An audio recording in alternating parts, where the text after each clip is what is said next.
Hi everyone, how are you all doing? So in this video we are going to start marathon, complete all the chapters of social science class 7th exploring society India and beyond. इसका जो part 1 है वो हम देखने वाले हैं यहाँ पर। इसमें 12 चैप्टर्स हैं। सभी चैप्टर्स का मैंने समरी और अच्छे से नोट्स टॉपिक सब टॉपिक वाइज कवर कर लिया है सभी थीम्स के, है ना। तो इसके आपको पीडीएफ वगैरह चाहिए, समरी नोट्स वगैरह चाहिए पीडीएफ फॉर्म में, तो आप मुझे व्हाट्सएप पे कनेक्ट कर सकते हैं। इन सभी चैप्टर्स के क्वेश्चन प्रैक्टिस का जो मैराथन है वो जानकी स्टडी कॉर्नर पे है। चैनल का लिंक डिस्क्रिप्शन बॉक्स में है, वहां से जाकर आप देख सकते हैं, क्वेश्चन प्रैक्टिस कर सकते हैं ताकि एग्जाम में आपको हेल्प हो। उस चैनल पे बहुत कम बच्चे जा रहे हैं, तो प्रैक्टिस नहीं करोगे तो फिर क्या फायदा नोट्स पढ़ने का, क्योंकि क्वेश्चन प्रैक्टिस से ही आप आगे जो भी चीजें हैं क्वेश्चन में एग्जाम में अच्छे से प्रैक्टिस कर सकते हैं ना, और परफॉर्म कर सकते हैं। नाउ वन मोर थिंग कि सभी चैप्टर सभी बच्चों के एग्जाम में नहीं आ रहे हैं, तो जो चैप्टर आ रहा है नीचे डिस्क्रिप्शन बॉक्स में टाइम स्टैम्प है, वहां पर जाके आप क्लिक करके उस चैप्टर का पर्टिकुलर वीडियो देख सकते हैं। एक और चीज फिर स्टार्ट करेंगे कि सब कुछ बच्चे कहते हैं मैम आप बिग क्वेश्चन जो चैप्टर के शुरू में दिए होते हैं वो क्यों नहीं कवर करते हैं। एक्चुअली उन्हीं क्वेश्चंस को लेकर पूरा चैप्टर बना होता है आपको समझाने के लिए। Big question is not there to solve but that is for explanation कि ये सारे टॉपिक्स कवर है चैप्टर में। ओके, एक समरी जैसा दिया हुआ है वो, बट स्टिल जो भी बिग क्वेश्चंस जिस चैप्टर में दिए हुए हैं, तो यहाँ में जो मैराथन वीडियो है समरी वीडियो, उसमें हम सारे बिग क्वेश्चंस देख लेंगे सभी चैप्टर के। ओके, चलिए स्टार्ट करते हैं थीम ए के साथ। थीम ए है India in the world, land and the people. इसका चैप्टर नंबर 1 है ज्योग्राफिकल डाइवर्सिटी ऑफ इंडिया। सो इसके बिग क्वेश्चंस आंसर पहले देख लेते हैं। पहला क्वेश्चन दिया हुआ है बुक में, व्हाट आर सम की ज्योग्राफिकल फीचर्स ऑफ इंडिया। तो कुछ की ज्योग्राफिकल फीचर्स बताने इंडिया के। Himalayan mountain range in the north, Gangetic northern plains, Thar desert in west, peninsular plateau, western and eastern Ghat, long coast line है हमारी Arabian सी और बे of Bengal की तरफ, आइलैंड्स हैं, नदर्न हिल्स हैं। नाउ ये सारे इंडिया की फिजिकल जो हमारी फीचर्स हैं उसको डाइवर्स बनाते हैं और यूनिक बनाते हैं। नाउ नेक्स्ट है how does India's geographical diversity affect our life. हमारी जो ज्योग्राफिकल डाइवर्सिटी है, इतनी ज्यादा अलग अलग चीजें देखने को मिलती है इंडिया में एज अ ज्योग्राफिकल फीचर्स, तो इसका क्या इफेक्ट है हमारी लाइफ के ऊपर। तो अलग अलग फार्मिंग की टेक्निक्स है, प्लेन एरिया में, प्लेट्यूज में, डेल्टाज में, क्लाइमेटिक कंडीशन हर जगह की अलग है। हिमालय में कोल्ड है, हॉट डेजर्ट है, ह्यूमिड कंडीशंस है कोस्टल एरियाज में। फ्लोरा और फौना में बहुत ज्यादा डाइवर्स वैरायटीज है। वैरायटीज किसमें? फ्लोरा यानी जो प्लांट लाइफ है, पेड़ पौधे वगैरह, उसमें बहुत सारी वैरायटी आपको देखने को मिलेगी। ऐसी फौना यानी एनिमल लाइफ में अलग अलग जगह पे अलग अलग हाउसिंग है, कपड़े पहनने के तरीके अलग अलग हैं, डेवलपमेंट है, ट्रेड और ट्रांसपोर्ट का different according to different geographical diversity. फिर रिवर्स जो है सपोर्ट करती है पीने के पानी में, इरिगेशन में और इलेक्ट्रिसिटी में। अलग अलग कल्चर, ट्रेडिशन और लाइफस्टाइल डेवलप किए गए हैं अकॉर्डिंग टू ज्योग्राफी। ये सब ज्योग्राफी के हिसाब से होता है कि कौन सा एरिया कैसा है, वहां पर कैसी ज्योग्राफिकल कंडीशन है, उस हिसाब से चीजें डेवलप हो। Thus geography shapes India's economy, culture and civilisation. तो ज्योग्राफी के कारण ही, अलग अलग ज्योग्राफी के कारण ही इंडिया की इकोनॉमी जैसी भी है, कल्चर जैसा भी है, सिविलाइजेशन यानी सभ्यता जैसी भी है, उसको शेप मिला है। ओके, अब हम टॉपिक और सब टॉपिक वाइज समरी देख लेंगे चैप्टर का। तो सबसे पहला टॉपिक है हिमालयाज। हिमालय का लोकेशन कहाँ है? It is located in northern part of India. Natural barrier की तरह काम करते हैं ये, कोल्ड विंड से प्रोटेक्ट करते हैं और वाटर टावर ऑफ एशिया कहा जाता है। तो ये सारे पार्ट्स हम समझ चुके हैं, बट स्टिल यहाँ पे थोड़ा सा समरी में देख लेते हैं। जो हमारे नदर्न हिमालयाज है ना, ये एक तो इंडिया के नदर्न पार्ट में है। ओके, हिमालय इस यहाँ पर है ना, इस तरीके से नदर्न एक बैरियर की तरह काम करते हैं। बैरियर यानी कि जैसे कि यहाँ से नदर्न पार्ट से ठंडी हवाएं जो आती हैं तो उसको हिमालय ब्लॉक कर देती है, इधर इंडिया में नहीं आने देती है। ओके, तो ये यहाँ पे समझाया गया। इसे वाटर टावर ऑफ एशिया भी कहा जाता है। क्यों? क्योंकि यहाँ पर बहुत सारी यहाँ से नदियां जो है निकलती हैं। नाउ इसका फॉर्मेशन कब हुआ हिमालय का? 50 मिलियन ईयर्स अगो, जब इंडिया कोलाइड हुआ यूरेशियन लैंड मास के साथ। इंडिया का जो पार्ट है, हमने देखा था चैप्टर में कि वो ऊपर की तरफ मूव हुआ और मूव होकर जो यूरेशियन यहाँ पे लैंड मास था उससे टकराया। उस बीच में जो यहाँ पर जो भी चीजें थी, सेडिमेंट्स वगैरह थे, वो पाइल अप हुए, इस तरीके से अपराइज हुए और यहाँ पे माउंटेन्स क्रिएट हुए। Okay, now next we learn about the mountains still growing slowly. Mountain की जो हाइट है अभी भी धीरे धीरे बढ़ रही है। इसमें कौन कौन सी इंपॉर्टेंट माउंटेन रेंजेस है? तो हिमाद्री है जिसे ग्रेटर हिमालयाज भी कहा जाता है। हाईएस्ट पीक इसमें माउंट एवरेस्ट है। फिर हिमाचल है जिसे लेसर हिमालय कहा जाता है, ये हिल स्टेशन के लिए फेमस है, जैसे शिमला एंड नैनीताल। फिर शिवालिक आउटर हिमालय है, फुट हिल्स एंड फॉरेस्ट यहाँ पर पाए जाते हैं। देखो सबसे पहले वाली जो रेंज है उसे कहते हैं, जैसे ऐसे 3 रेंजेस है ना, तो पहला है हिमाद्री, फिर Himachal and Shivalik. Okay so ये 3 रेंजेस है ना। इंपॉर्टेंस क्या है इसका, गंगा इंडस ब्रह्मपुत्र ये इन नदियों का सोर्स है। यहाँ रिच बायोडाइवर्सिटी है, बायोडाइवर्सिटी यानी बहुत ज्यादा फ्लोरा और फौना की वैरायटी देखने को मिलती है। रिलीजियस और कल्चरल इंपॉर्टेंस से भी ये जगह बहुत इंपॉर्टेंट है। Then hydro electric power generation के लिए भी, क्योंकि इतनी सारी नदियां यहाँ से हम देख रहे हैं कि बह रही है, शुरुआत हो रही है ना।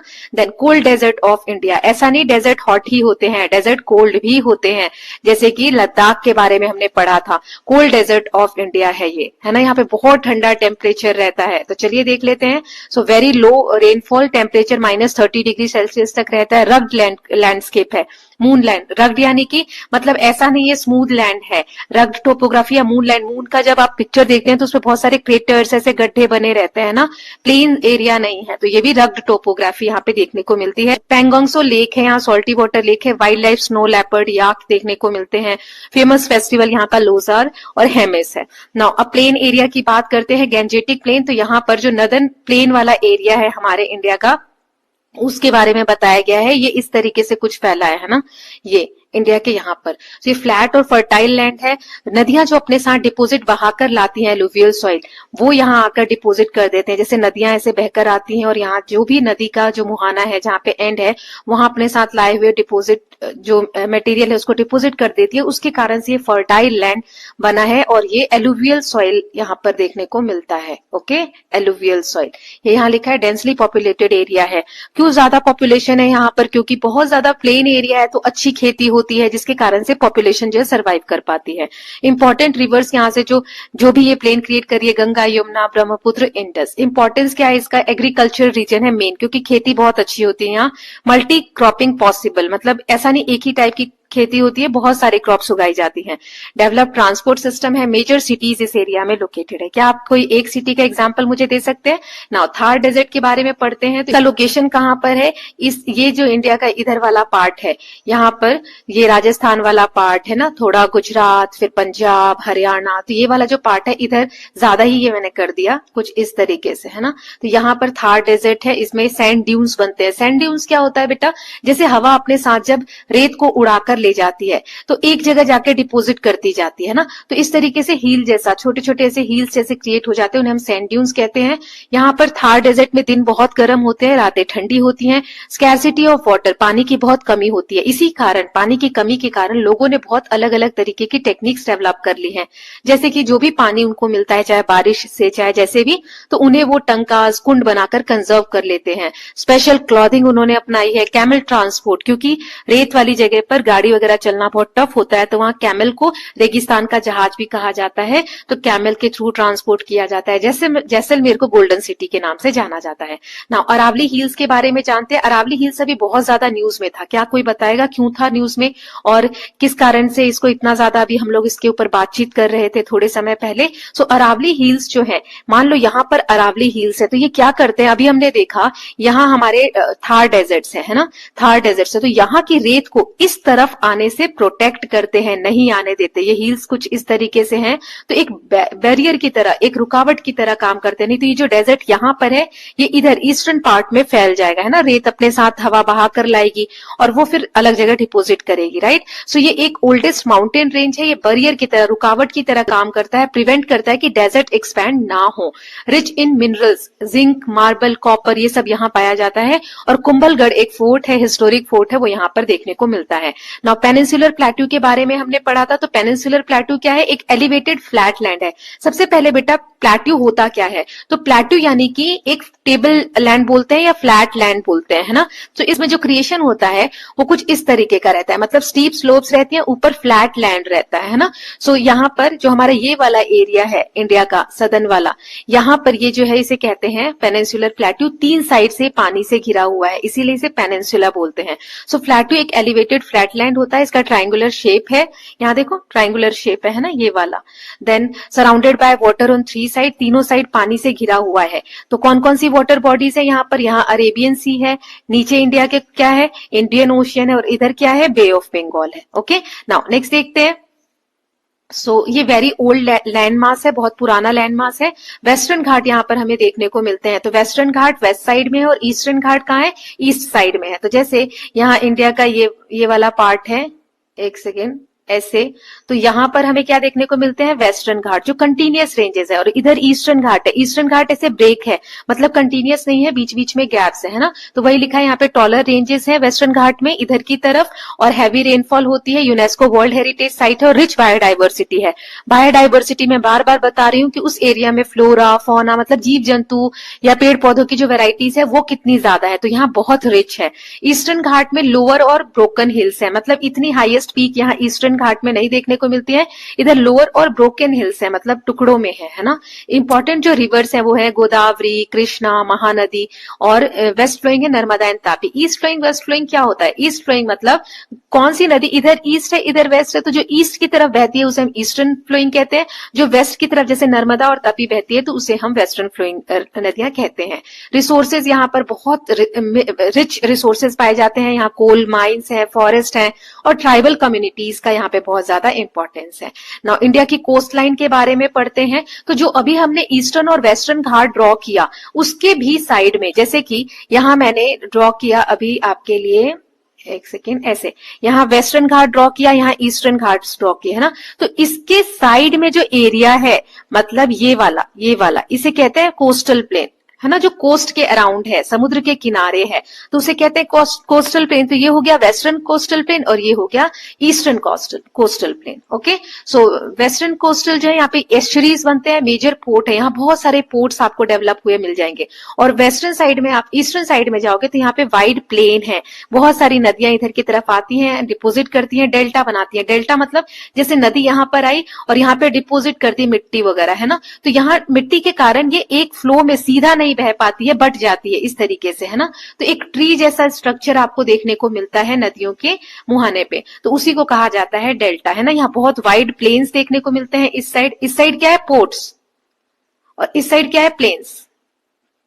ठीक है, प्लेन्स देखने को मिलते हैं, रिवर डेल्टास देखने को मिलता है। डेल्टास कैसे, मैंने आपको बताया कि नदियां अपने साथ जो सेडिमेंट्स लाती हैं डिपोजिट कर देती हैं।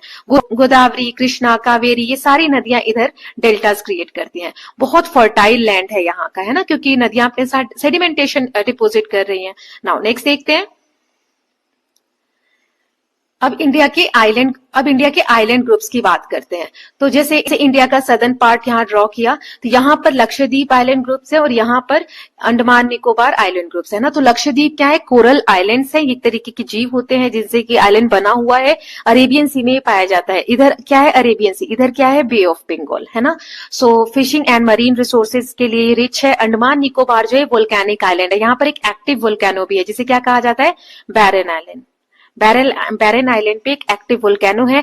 सेल्यूलर जेल जो फ्रीडम स्ट्रगल हमारे हिस्ट्री पॉइंट ऑफ व्यू से बहुत इंपॉर्टेंट है, वो यहीं पर प्रेजेंट है। नाउ सुंदरबन की बात करें तो ये गंगा ब्रह्मपुत्र डेल्टा में ये लोकेटेड है। अच्छा, सुंदरबन क्यों फेमस है पता है आपको, क्योंकि सुंदरी जो ट्री है, सुंदरी ट्री के नाम पर इस जगह का नाम पड़ा सुंदरबन।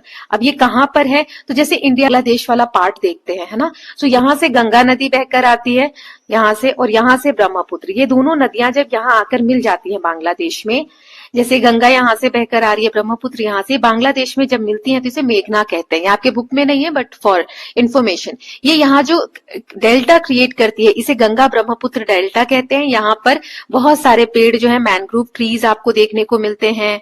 ओके, ये सॉल्टी वाटर में सर्वाइव कर जाते हैं ये ट्री, और इसे सुंदरबन डेल्टा कहा जाता है। तो ये डेल्टा क्या है, गंगा ब्रह्मपुत्र नदी जो डेल्टा क्रिएट करती है उसे कहते हैं। यहाँ रॉयल बंगाल टाइगर देखने को मिलते हैं, यूनेस्को वर्ल्ड हेरिटेज साइट है। Now hills of north east, अब नॉर्थ ईस्टर्न पार्ट की अगर हम बात करें तो यहाँ पर कौन कौन से इंपॉर्टेंट हिल्स है, मेघालय वाले पार्ट की आप बात करोगे, यहाँ पर है गारो, खासी, जयंतिया, है ना। इस तरीके से यहाँ बहुत सारी हिल्स है। तो देखो लिखा है गारो, खासी, जयंतिया। हैवी रेनफॉल होती है और रूट ब्रिजेस हैं, पेड़ों की जड़ें आपस में मिलकर इस तरीके से ब्रिज जैसा क्रिएट कर देती है। मॉलिंगोंग जो है वो एशिया का क्लीनेस्ट विलेज है और यहाँ पे ट्राइबल कल्चर बहुत रिच है। अभी जो पूरा चैप्टर हमने पढ़ा, एक छोटी सी समरी फाइनल अंडरस्टैंडिंग देख लेते हैं। सो इसमें हमने क्या पढ़ा, इंडिया एक मिनी कॉन्टिनेंट की तरह है। क्यों, यहाँ सारे फीचर्स आपको देखने को मिलेंगे, mountains, deserts, plains, plateaus, coast, islands, different climatic conditions हैं, इकोसिस्टम अलग अलग है, ग्रेट कल्चरल डाइवर्सिटी है। ज्योग्राफी जो है वो उसने शेप दिया है इंडिया की civilisation, trade, culture, economy, unity in diversity.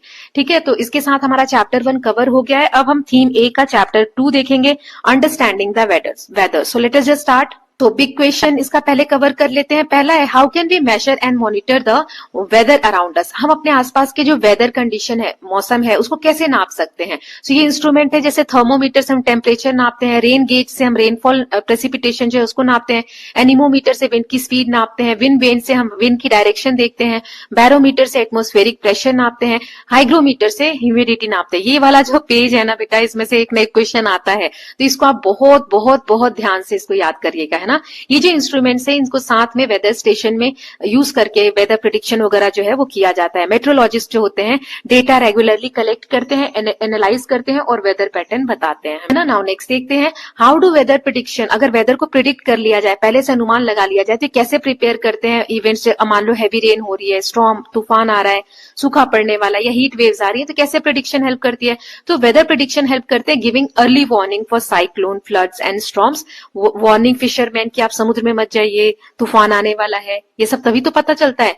Helping schools and offices plan closure की स्कूल बंद होने चाहिए।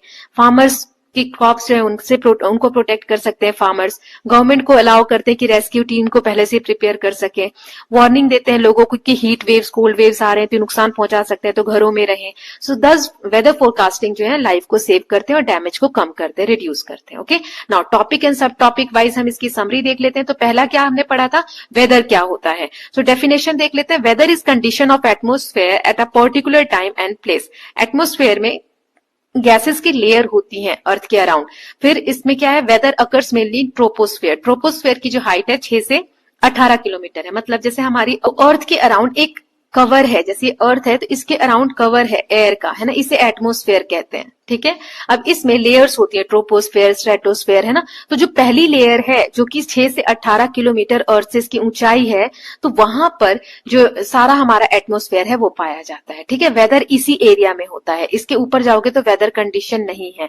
ट्रोपोस्फेयर की हाइट आपको दे दी गई है। वेदर के एलिमेंट्स कौन कौन से होते हैं, तो 5 मेन एलिमेंट्स है, एक एक करके देखते हैं। जैसे पहला है टेम्परेचर, है ना।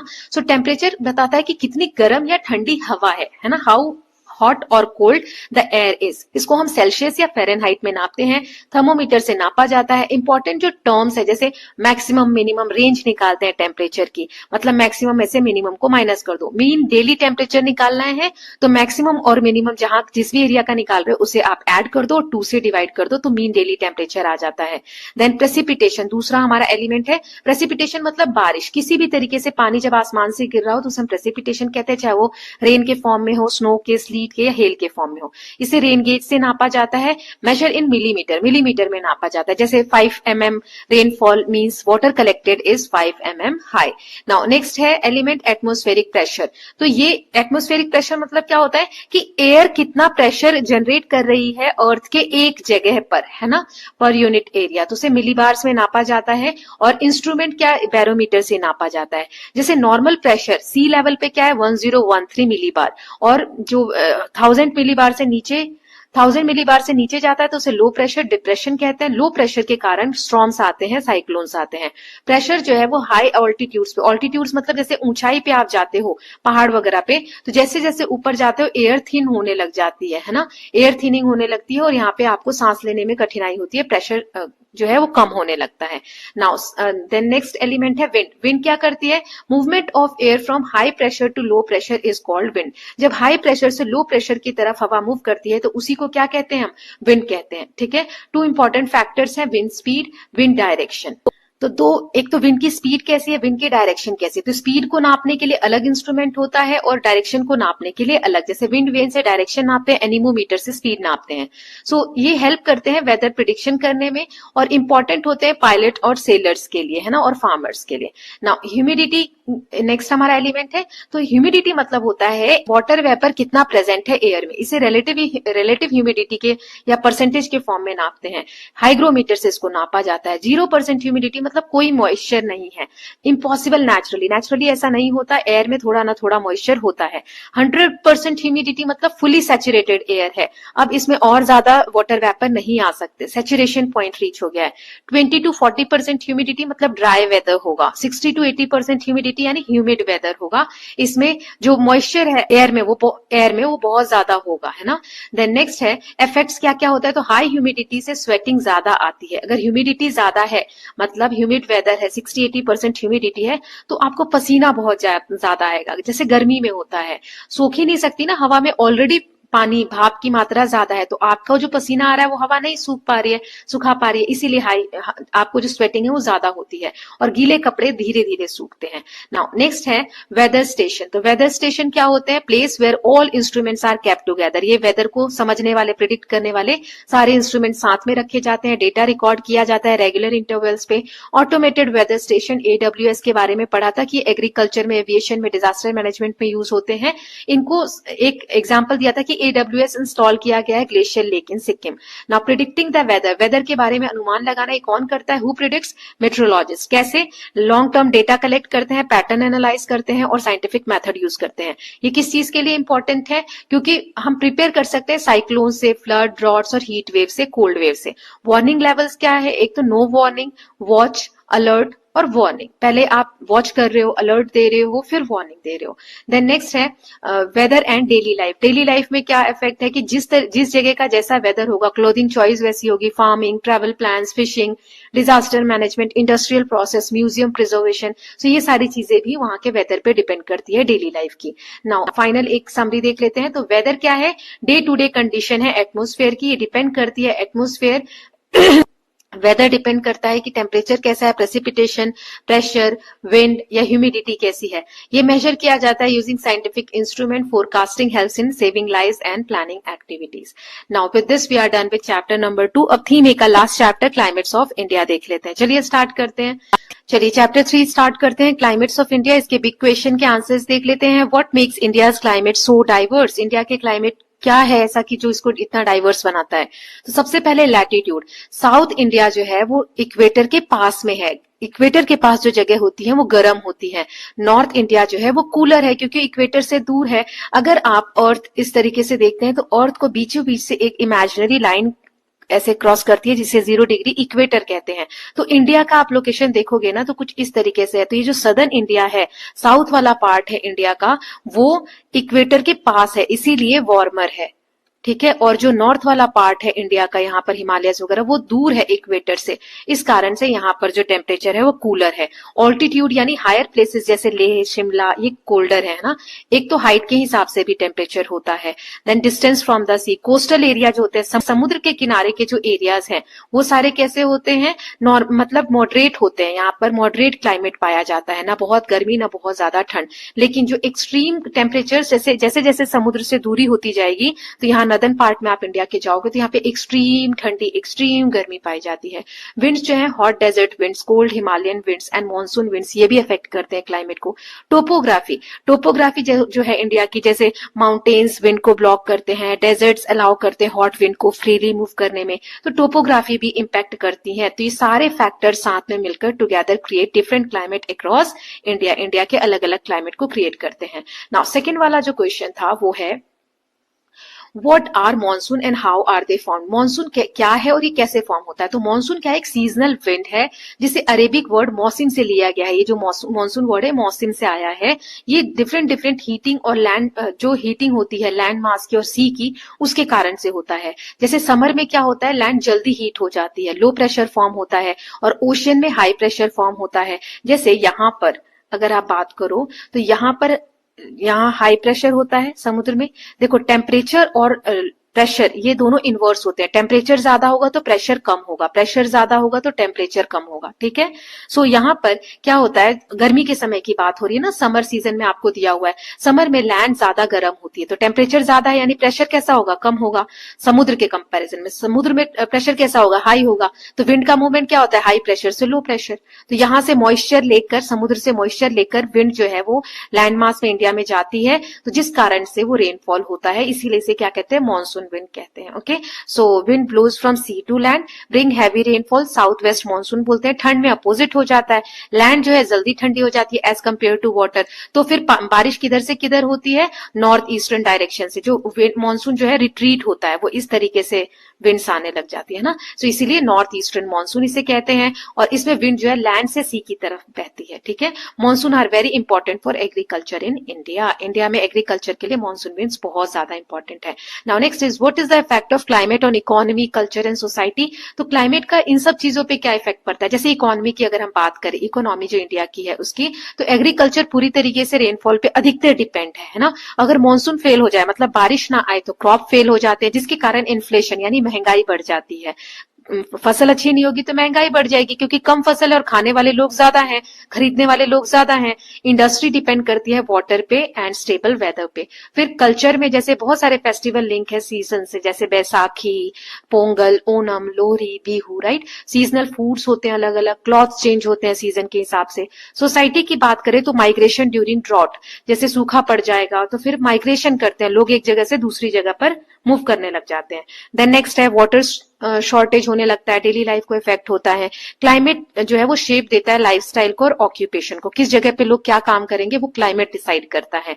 देन नेक्स्ट क्वेश्चन था इसमें, how can understanding the climate help us prepare for natural disaster. अगर हमें क्लाइमेट के बारे में पहले से पता होगा तो कोई भी प्राकृतिक आपदा आती है तो उससे हम कैसे निपट सकते हैं। हमें साइक्लोन्स, फ्लड्स, जैसे बाढ़ वगैरह आने वाली तो उसका प्रिडिक्शन रहेगा, तो हम वहां से इवैक्यूएट कर सकते हैं, लोगों को डिजास्टर से बचा सकते हैं, एनडीआरएफ टीम को भेज सकते हैं, तो प्रिवेंट कर सकते हैं लैंडस्लाइड्स को, है ना, बाय प्रोटेक्टिंग फॉरेस्ट, रिड्यूस कर सकते हैं फॉरेस्ट फायर को through awareness.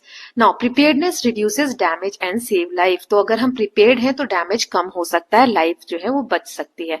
Then climate change के बारे में क्वेश्चन था, what is climate change and what are its consequences. So climate change जो होते हैं लॉन्ग टर्म चेंजेस होते हैं टेम्परेचर में और वेदर पैटर्न में, मतलब एक दिन में क्या चेंज हो रहा है उसे हम क्लाइमेट नहीं कहते, बहुत लंबे समय का एक डेटा एनालिसिस किया जाता है, लगभग 30-35 सालों का, फिर किसी जगह का हम क्लाइमेट बताते हैं कैसा है। तो लॉन्ग टर्म चेंज है टेम्परेचर में। Now mainly cause by human activities, जैसे कि क्लाइमेट चेंज जो है, टेम्परेचर गर्म हो रहा है, ये सब किस कारण से हो रहा है। मेनली बर्निंग फॉसिल फ्यूल, जो फॉसिल फ्यूल हम बर्न कर रहे हैं उस कारण से, डिफॉरेस्टेशन, जंगलों की कटाई करने से, इंडस्ट्रियल पोल्यूशन के कारण। कंसिक्वेंसेस क्या क्या है इसके, राइजिंग टेम्परेचर, टेम्परेचर बढ़ रहा है, शॉर्टर विंटर्स जो वो छोटी होती जा रही हैं। आप देखो अभी फेब का समय है, फरवरी है और अभी से गर्मी आ गई है ना। तो ये क्या हो रहा है, पहले फेब के समय में बहुत ठंड हुआ करती थी, एक्सट्रीम हीट वेव्स, गर्मी के समय में बहुत ज्यादा गर्मी रहती है, ग्लेशियर्स जो है, जो बर्फ है वो पिघलने लगी है ड्यू टू हाई टेम्परेचर, बहुत ज्यादा जगहों पर ये बाढ़ वगैरह, सूखा वगैरह आने लगा है, एग्रीकल्चर को थ्रेट हो रहा है, बायोडाइवर्सिटी को थ्रेट हो रहा है। गवर्नमेंट क्या प्रमोट करती है, ट्री प्लांटेशन, पेड़ लगाने चाहिए ज्यादा से ज्यादा, रिन्यूएबल एनर्जी यूज करनी चाहिए जिसे हम रिन्यू कर सके, सस्टेनेबल लाइफस्टाइल, मतलब कि एक ऐसी लाइफस्टाइल जीनी चाहिए, जैसे पानी है तो उसे हमें समझ के साथ खर्च करना है, जुडिशियसली यूज करना है, ऐसा नहीं कि फ्यूचर में आने वाली जो जनरेशन है उनको प्रॉब्लम्स होने लग जाए। ओके, नाउ अब हम टॉपिक एंड सब टॉपिक वाइज समरी देख लेते हैं। चैप्टर को अच्छे से हमने जो बिग क्वेश्चंस थे वो कवर कर लिए हैं, अब तो कोई शिकायत नहीं है, बिग क्वेश्चंस भी मैं कवर कर रही हूँ। चलिए स्टार्ट करते हैं। पहला टॉपिक है हमारा weather, seasons and climate. Now weather क्या होता है और क्लाइमेट क्या होता है, इसमें क्या डिफरेंस होता है। तो वेदर डे टू डे जो चेंज हो रहा है, रोज की कंडीशन जो है, जैसे आज गर्मी है, दिन सुबह हम बोलेंगे अरे अभी सुबह तो बहुत अच्छा मौसम था, शाम को बारिश होने लग गई, तो ये क्या है, day to day atmospheric condition है, हमेशा ये फ्रीक्वेंटली चेंज होती रहती है। Seasons occur due to earth revolution around the sun, earth जो है सन के अराउंड जो चक्कर काटती है, रिवोल्व करती है, उसके कारण सीजन्स होते हैं। इंडिया में मेनली 6 सीजन्स होते हैं, जिसे ऋतुस कहा जाता है, वसंत स्प्रिंग, ग्रीष्म समर, वर्षा रेनी, शरद ऑटम, हेमंत प्री विंटर जो ठंड से पहले का समय, शिशिर यानी विंटर। क्लाइमेट क्या है, लॉन्ग टर्म वेदर पैटर्न है, लगभग 30 से ज्यादा समय का, मतलब वेदर डे टू डे और क्लाइमेट 30 से ज्यादा। नाउ कितने टाइप्स के क्लाइमेट है इंडिया में, एल्पाइन जो हिमालयन ठंडी जगह पर पाया जाता है उसे हम कहते हैं alpine climate. Then temperate climate जो हिल स्टेशन वगैरह में पाया जाता है, सब ट्रॉपिकल क्लाइमेट जो नदर्न प्लेन में है, गैंजेटिक प्लेन में है। एरिड क्लाइमेट यानी जो थार डेजर्ट में शुष्क जो एनवायरमेंट होता है, क्लाइमेट होता है। Tropical wet climate western coastal area में, semi arid climate Deccan plateau में, और tropical climate eastern and southern India में। ओके, सो ये अलग अलग एरिया के हिसाब से क्लाइमेटिक कंडीशंस है। नाउ क्लाइमेट किसी जगह का कैसा होगा ये किस पे डिपेंड करता है, तो बहुत सारे फैक्टर होते हैं। पहला तो फैक्टर है इसमें लैटिट्यूड, ये आपको याद होने चाहिए। लैटिट्यूड मतलब इक्वेटर से कितनी दूरी पे हो आप, तो अगर इक्वेटर के पास हो तो हॉट क्लाइमेट होगा, पोल के पास हो मतलब इक्वेटर से जितनी दूर जाओगे तो कोल्ड क्लाइमेट होगा।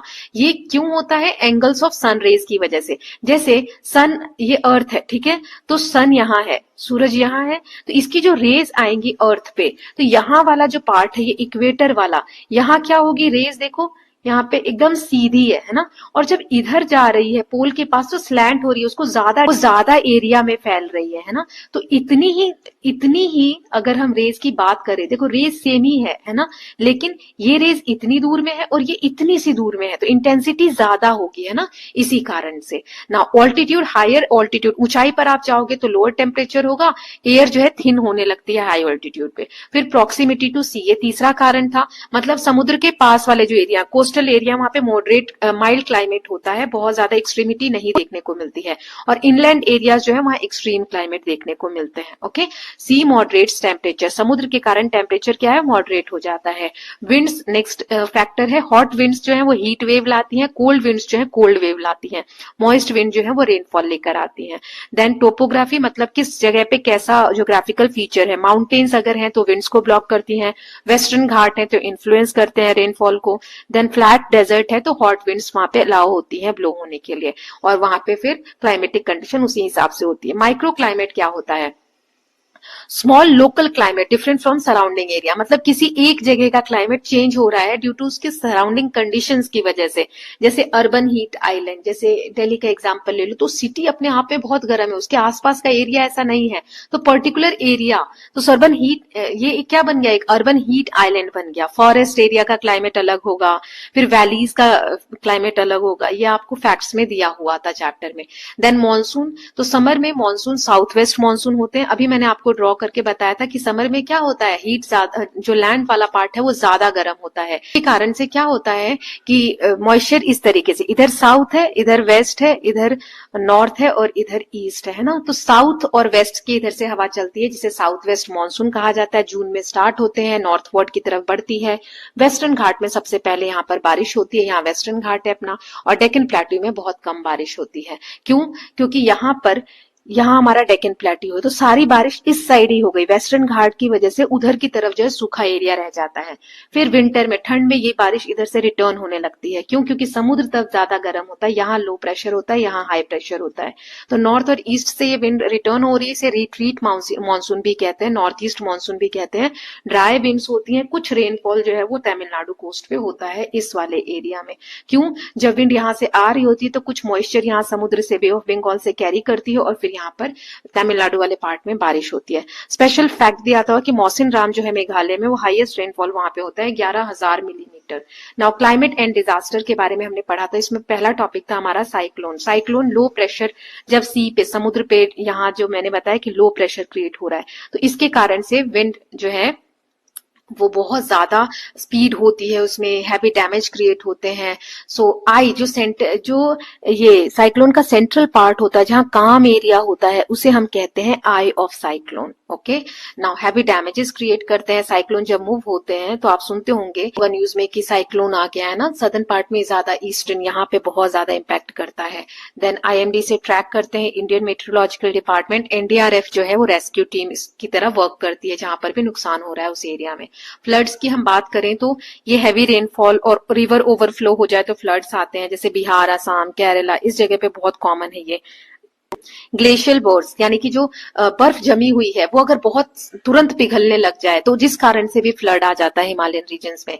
देन लैंडस्लाइड, जब हैवी रेन होगी या अर्थक्वेक होगी तो मिट्टी हिलती है, लूज होती है, जिसके कारण से मिट्टी जो है पानी में बह जाती है रेनफॉल की वजह से, और वहां पे लैंडस्लाइड देखने को मिलता है, हिली रीजन में ज्यादा होता है। और ये इस कारण से भी हो रहा है कि डिफॉरेस्टेशन, पेड़ों की हम कटाई कर रहे हैं, पेड़ की जो जड़ें होती हैं वो क्या करती है, मिट्टी को अपने साथ बांध कर रखती है ना, जड़ों की वजह से मिट्टी एक जगह बंधी रहती है। लेकिन जब हम पेड़ों को ही काट देंगे तो जड़ क्या है, वर्क कर रही है क्या, नहीं कर रही, तो मिट्टी लूज हो जाती है, जिसके कारण जब बारिश होती है तो मिट्टी को अपने साथ बहा कर ले जाती है, जिससे लैंडस्लाइड होता है।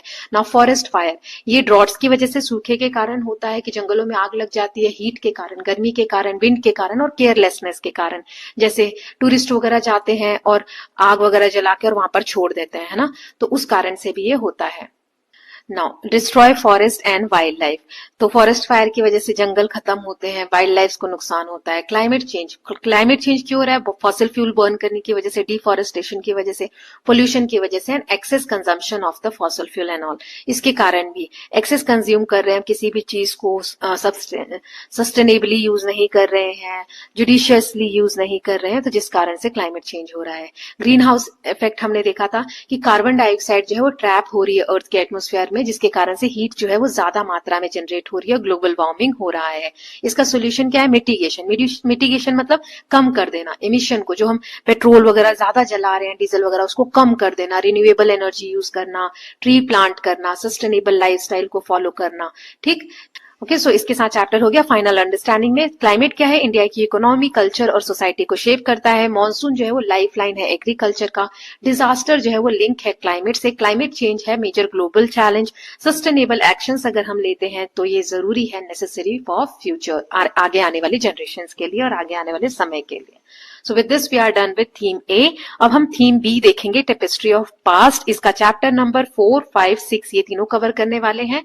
तो चलिए चैप्टर नंबर 4 से स्टार्ट करते हैं, new beginning cities and states. तो इसके बिग क्वेश्चंस देख लेते हैं। पहला है, what is meant by second urbanisation of India? India में सेकंड अर्बनाइजेशन हुआ, ये हमने इस चैप्टर में देखा था। अर्बनाइजेशन मतलब होता है शहरीकरण, तो इसका क्या मतलब है? सो जब हड़प्पन सिविलाइजेशन डिक्लाइन हुआ तो फर्स्ट अर्बनाइजेशन, इसे हम कहते हैं हड़प्पन सिविलाइजेशन को। जब ये डिक्लाइन हुआ 1900 बीसी के अराउंड, तो अर्बन लाइफ पूरी तरीके से डिसअपियर हो गई लगभग 1000 सालों के लिए। फिर फर्स्ट मिलेनियम बीसी के अराउंड नई सिटीज शुरुआत हुई दोबारा से डेवलप होना, गंगा प्लेन में, इंडस बेसिन में, है ना, नियर बाय रीजन्स में। सो रिवाइवल ऑफ सिटीज, ये जो सिटी रिवाइव हुई, ट्रेड रिवाइव हुई, गवर्नेंस रिवाइव हुआ, ऑर्गेनाइज स्टेट्स बनने लगे, इसी को हम कहते हैं सेकेंड अर्बनाइजेशन ऑफ इंडिया। ये कंटिन्यूड रहा और एक्सपैंड हुआ across subcontinent. Now next second question देख लेते हैं, why were the janapadas and mahajanapadas an important development in India's early history? Bharat की जो शुरुआती हिस्ट्री है उसमें जनपद और महाजनपद जो डेवलप हुए, उसका इंपॉर्टेंट रोल क्यों है? So they were the first organise states in early India. Bharat में सबसे शुरुआती जो ऑर्गेनाइज स्टेट्स हैं उसके फॉर्म में ये डेवलप हुए। एग्रीकल्चर एक्सपैंड हुआ गंगा प्लेन में, ट्रेड नेटवर्क कनेक्ट हुए, अलग अलग रीजन को कनेक्ट किए, फोर्टिफाइड सिटीज बनने लग गई, है ना, किलेबंदी होने लगी, बड़े बड़े सिटीज डेवलप होने लग गए, कैपिटल्स डेवलप होने लग गए, जिसे हम राजधानी बोलते हैं। जैसे स्ट्रॉन्ग किंगडम्स बने, Magadh, Kaushal, Avanti, Vatsa. Some states develop early democratic tradition, वहां पे डेमोक्रेटिक सिस्टम्स डेवलप होने लग गए। यहाँ पर लेटर जो बाद में बड़े एम्पायर्स बने, उनकी यहाँ पर क्या रखी गई? फाउंडेशन, नींव रखी गई। देन थर्ड क्वेश्चन है आपका बिग क्वेश्चंस में, what kind of system of governance did they evolve? कैसा सिस्टम इवॉल्व हुआ? तो दो तरीके के सिस्टम्स थे। एक थी मोनार्की यानी जिसमें राजा हेरिडिटरी रूलर होगा, एक ही परिवार का कोई सदस्य बार बार राजा बनेगा। मिनिस्टर्स और असेंबलीज उन्हें सपोर्ट करेंगे, ये लोग टैक्स कलेक्ट करेंगे, आर्मी मेंटेन करेंगे और किले वगैरह बनाते थे। दूसरी है गण संघ, जिसे हम रिपब्लिक कहते हैं। एग्जाम्पल इसके हैं वज्जी एंड मल्ला, है ना। असेंबली क्या, यहाँ पे सभा और समिति नाम की दो असेंबलीज थी जिनके पास बहुत पावर होती थी। यहाँ पे राजा जो है ये सेलेक्ट होता था वोटिंग्स होती थी, है ना। Then important decisions taken through discussion होके सभा समिति में इंपॉर्टेंट डिसीजंस लिए जाते थे। These were the Vajji Malla, ये जो एग्जांपल्स है, ये अर्लीस्ट डेमोक्रेटिक सिस्टम है पूरी दुनिया के। अब क्वेश्चंस हो गए हैं, हम चैप्टर वाइज टॉपिक और सब टॉपिक वाइज समरी देख लेते हैं। पहला है from first to second urbanisation. तो पहली कौन सी हमारी फर्स्ट अर्बनाइजेशन है? हड़प्पन सिविलाइजेशन, जिसे इंडस वैली सिविलाइजेशन भी कहा जाता है, और इंडस सरस्वती सिविलाइजेशन जो क्लास 6 में हमने पढ़ा। यहाँ प्लान सिटीज थी, ड्रेनेज सिस्टम था, राइटिंग सिस्टम था। डिक्लाइन हो गया ये 1900 बीसी के अराउंड। फिर एक गैप पीरियड आया लगभग 1000 सालों का, अर्बन लाइफ जो डिसअपियर हो गई, लोग जो है विलेजेस में रहने लग गए। फिर सेकेंड अर्बनाइजेशन आया जो फर्स्ट मिलेनियम बीसी के अराउंड स्टार्ट हुआ। नई cities Ganga plain, Indus basin में डेवलप होने लग गई। यहाँ ये जो नया अर्बनाइजेशन है इसको एग्रीकल्चर, आयरन टूल और ट्रेड से सपोर्ट मिला। नाउ जनपद एंड महाजनपद। तो जनपद क्या है? जन मतलब लोग, है ना, जन, और पद मतलब पैर। लोगों ने जहां पे पहली बार अपना सेटलमेंट स्टार्ट किया, है ना। So formed by clan sharing language and custom. जनपद जहां पर एक जैसे क्लैन के लोग रहने लगे, जो एक जैसी भाषा बोलते हैं, कस्टम ट्रेडिशन उनके एक जैसे हैं। यहाँ पर राजा रूल करते थे। जनपद का मतलब होता है वेयर पीपल हैव सेटल्ड, है ना, जहां पे उन्होंने अपने पैर जमाए। महाजनपद, जब यही जनपद कुछ आपस में मर्ज होने लग गए, है ना, मर्जिंग जनपद, तो बड़े जो जनपद बने उन्हें महाजनपद कहा जाता है। ऐसे 16 महाजनपद थे जो इंपॉर्टेंट थे, जैसे गंधारा नॉर्थ वेस्ट से लेकर अंगा ईस्ट तक और असमा का सेंट्रल इंडिया तक ये फैले हुए थे। इंपॉर्टेंट इनमें से है मगध, जिसे राजगृह इसकी कैपिटल थी, Kaushala Shravasti, Vatsa Kaushambi, then Avanti Ujjaini. Then next है Capitals.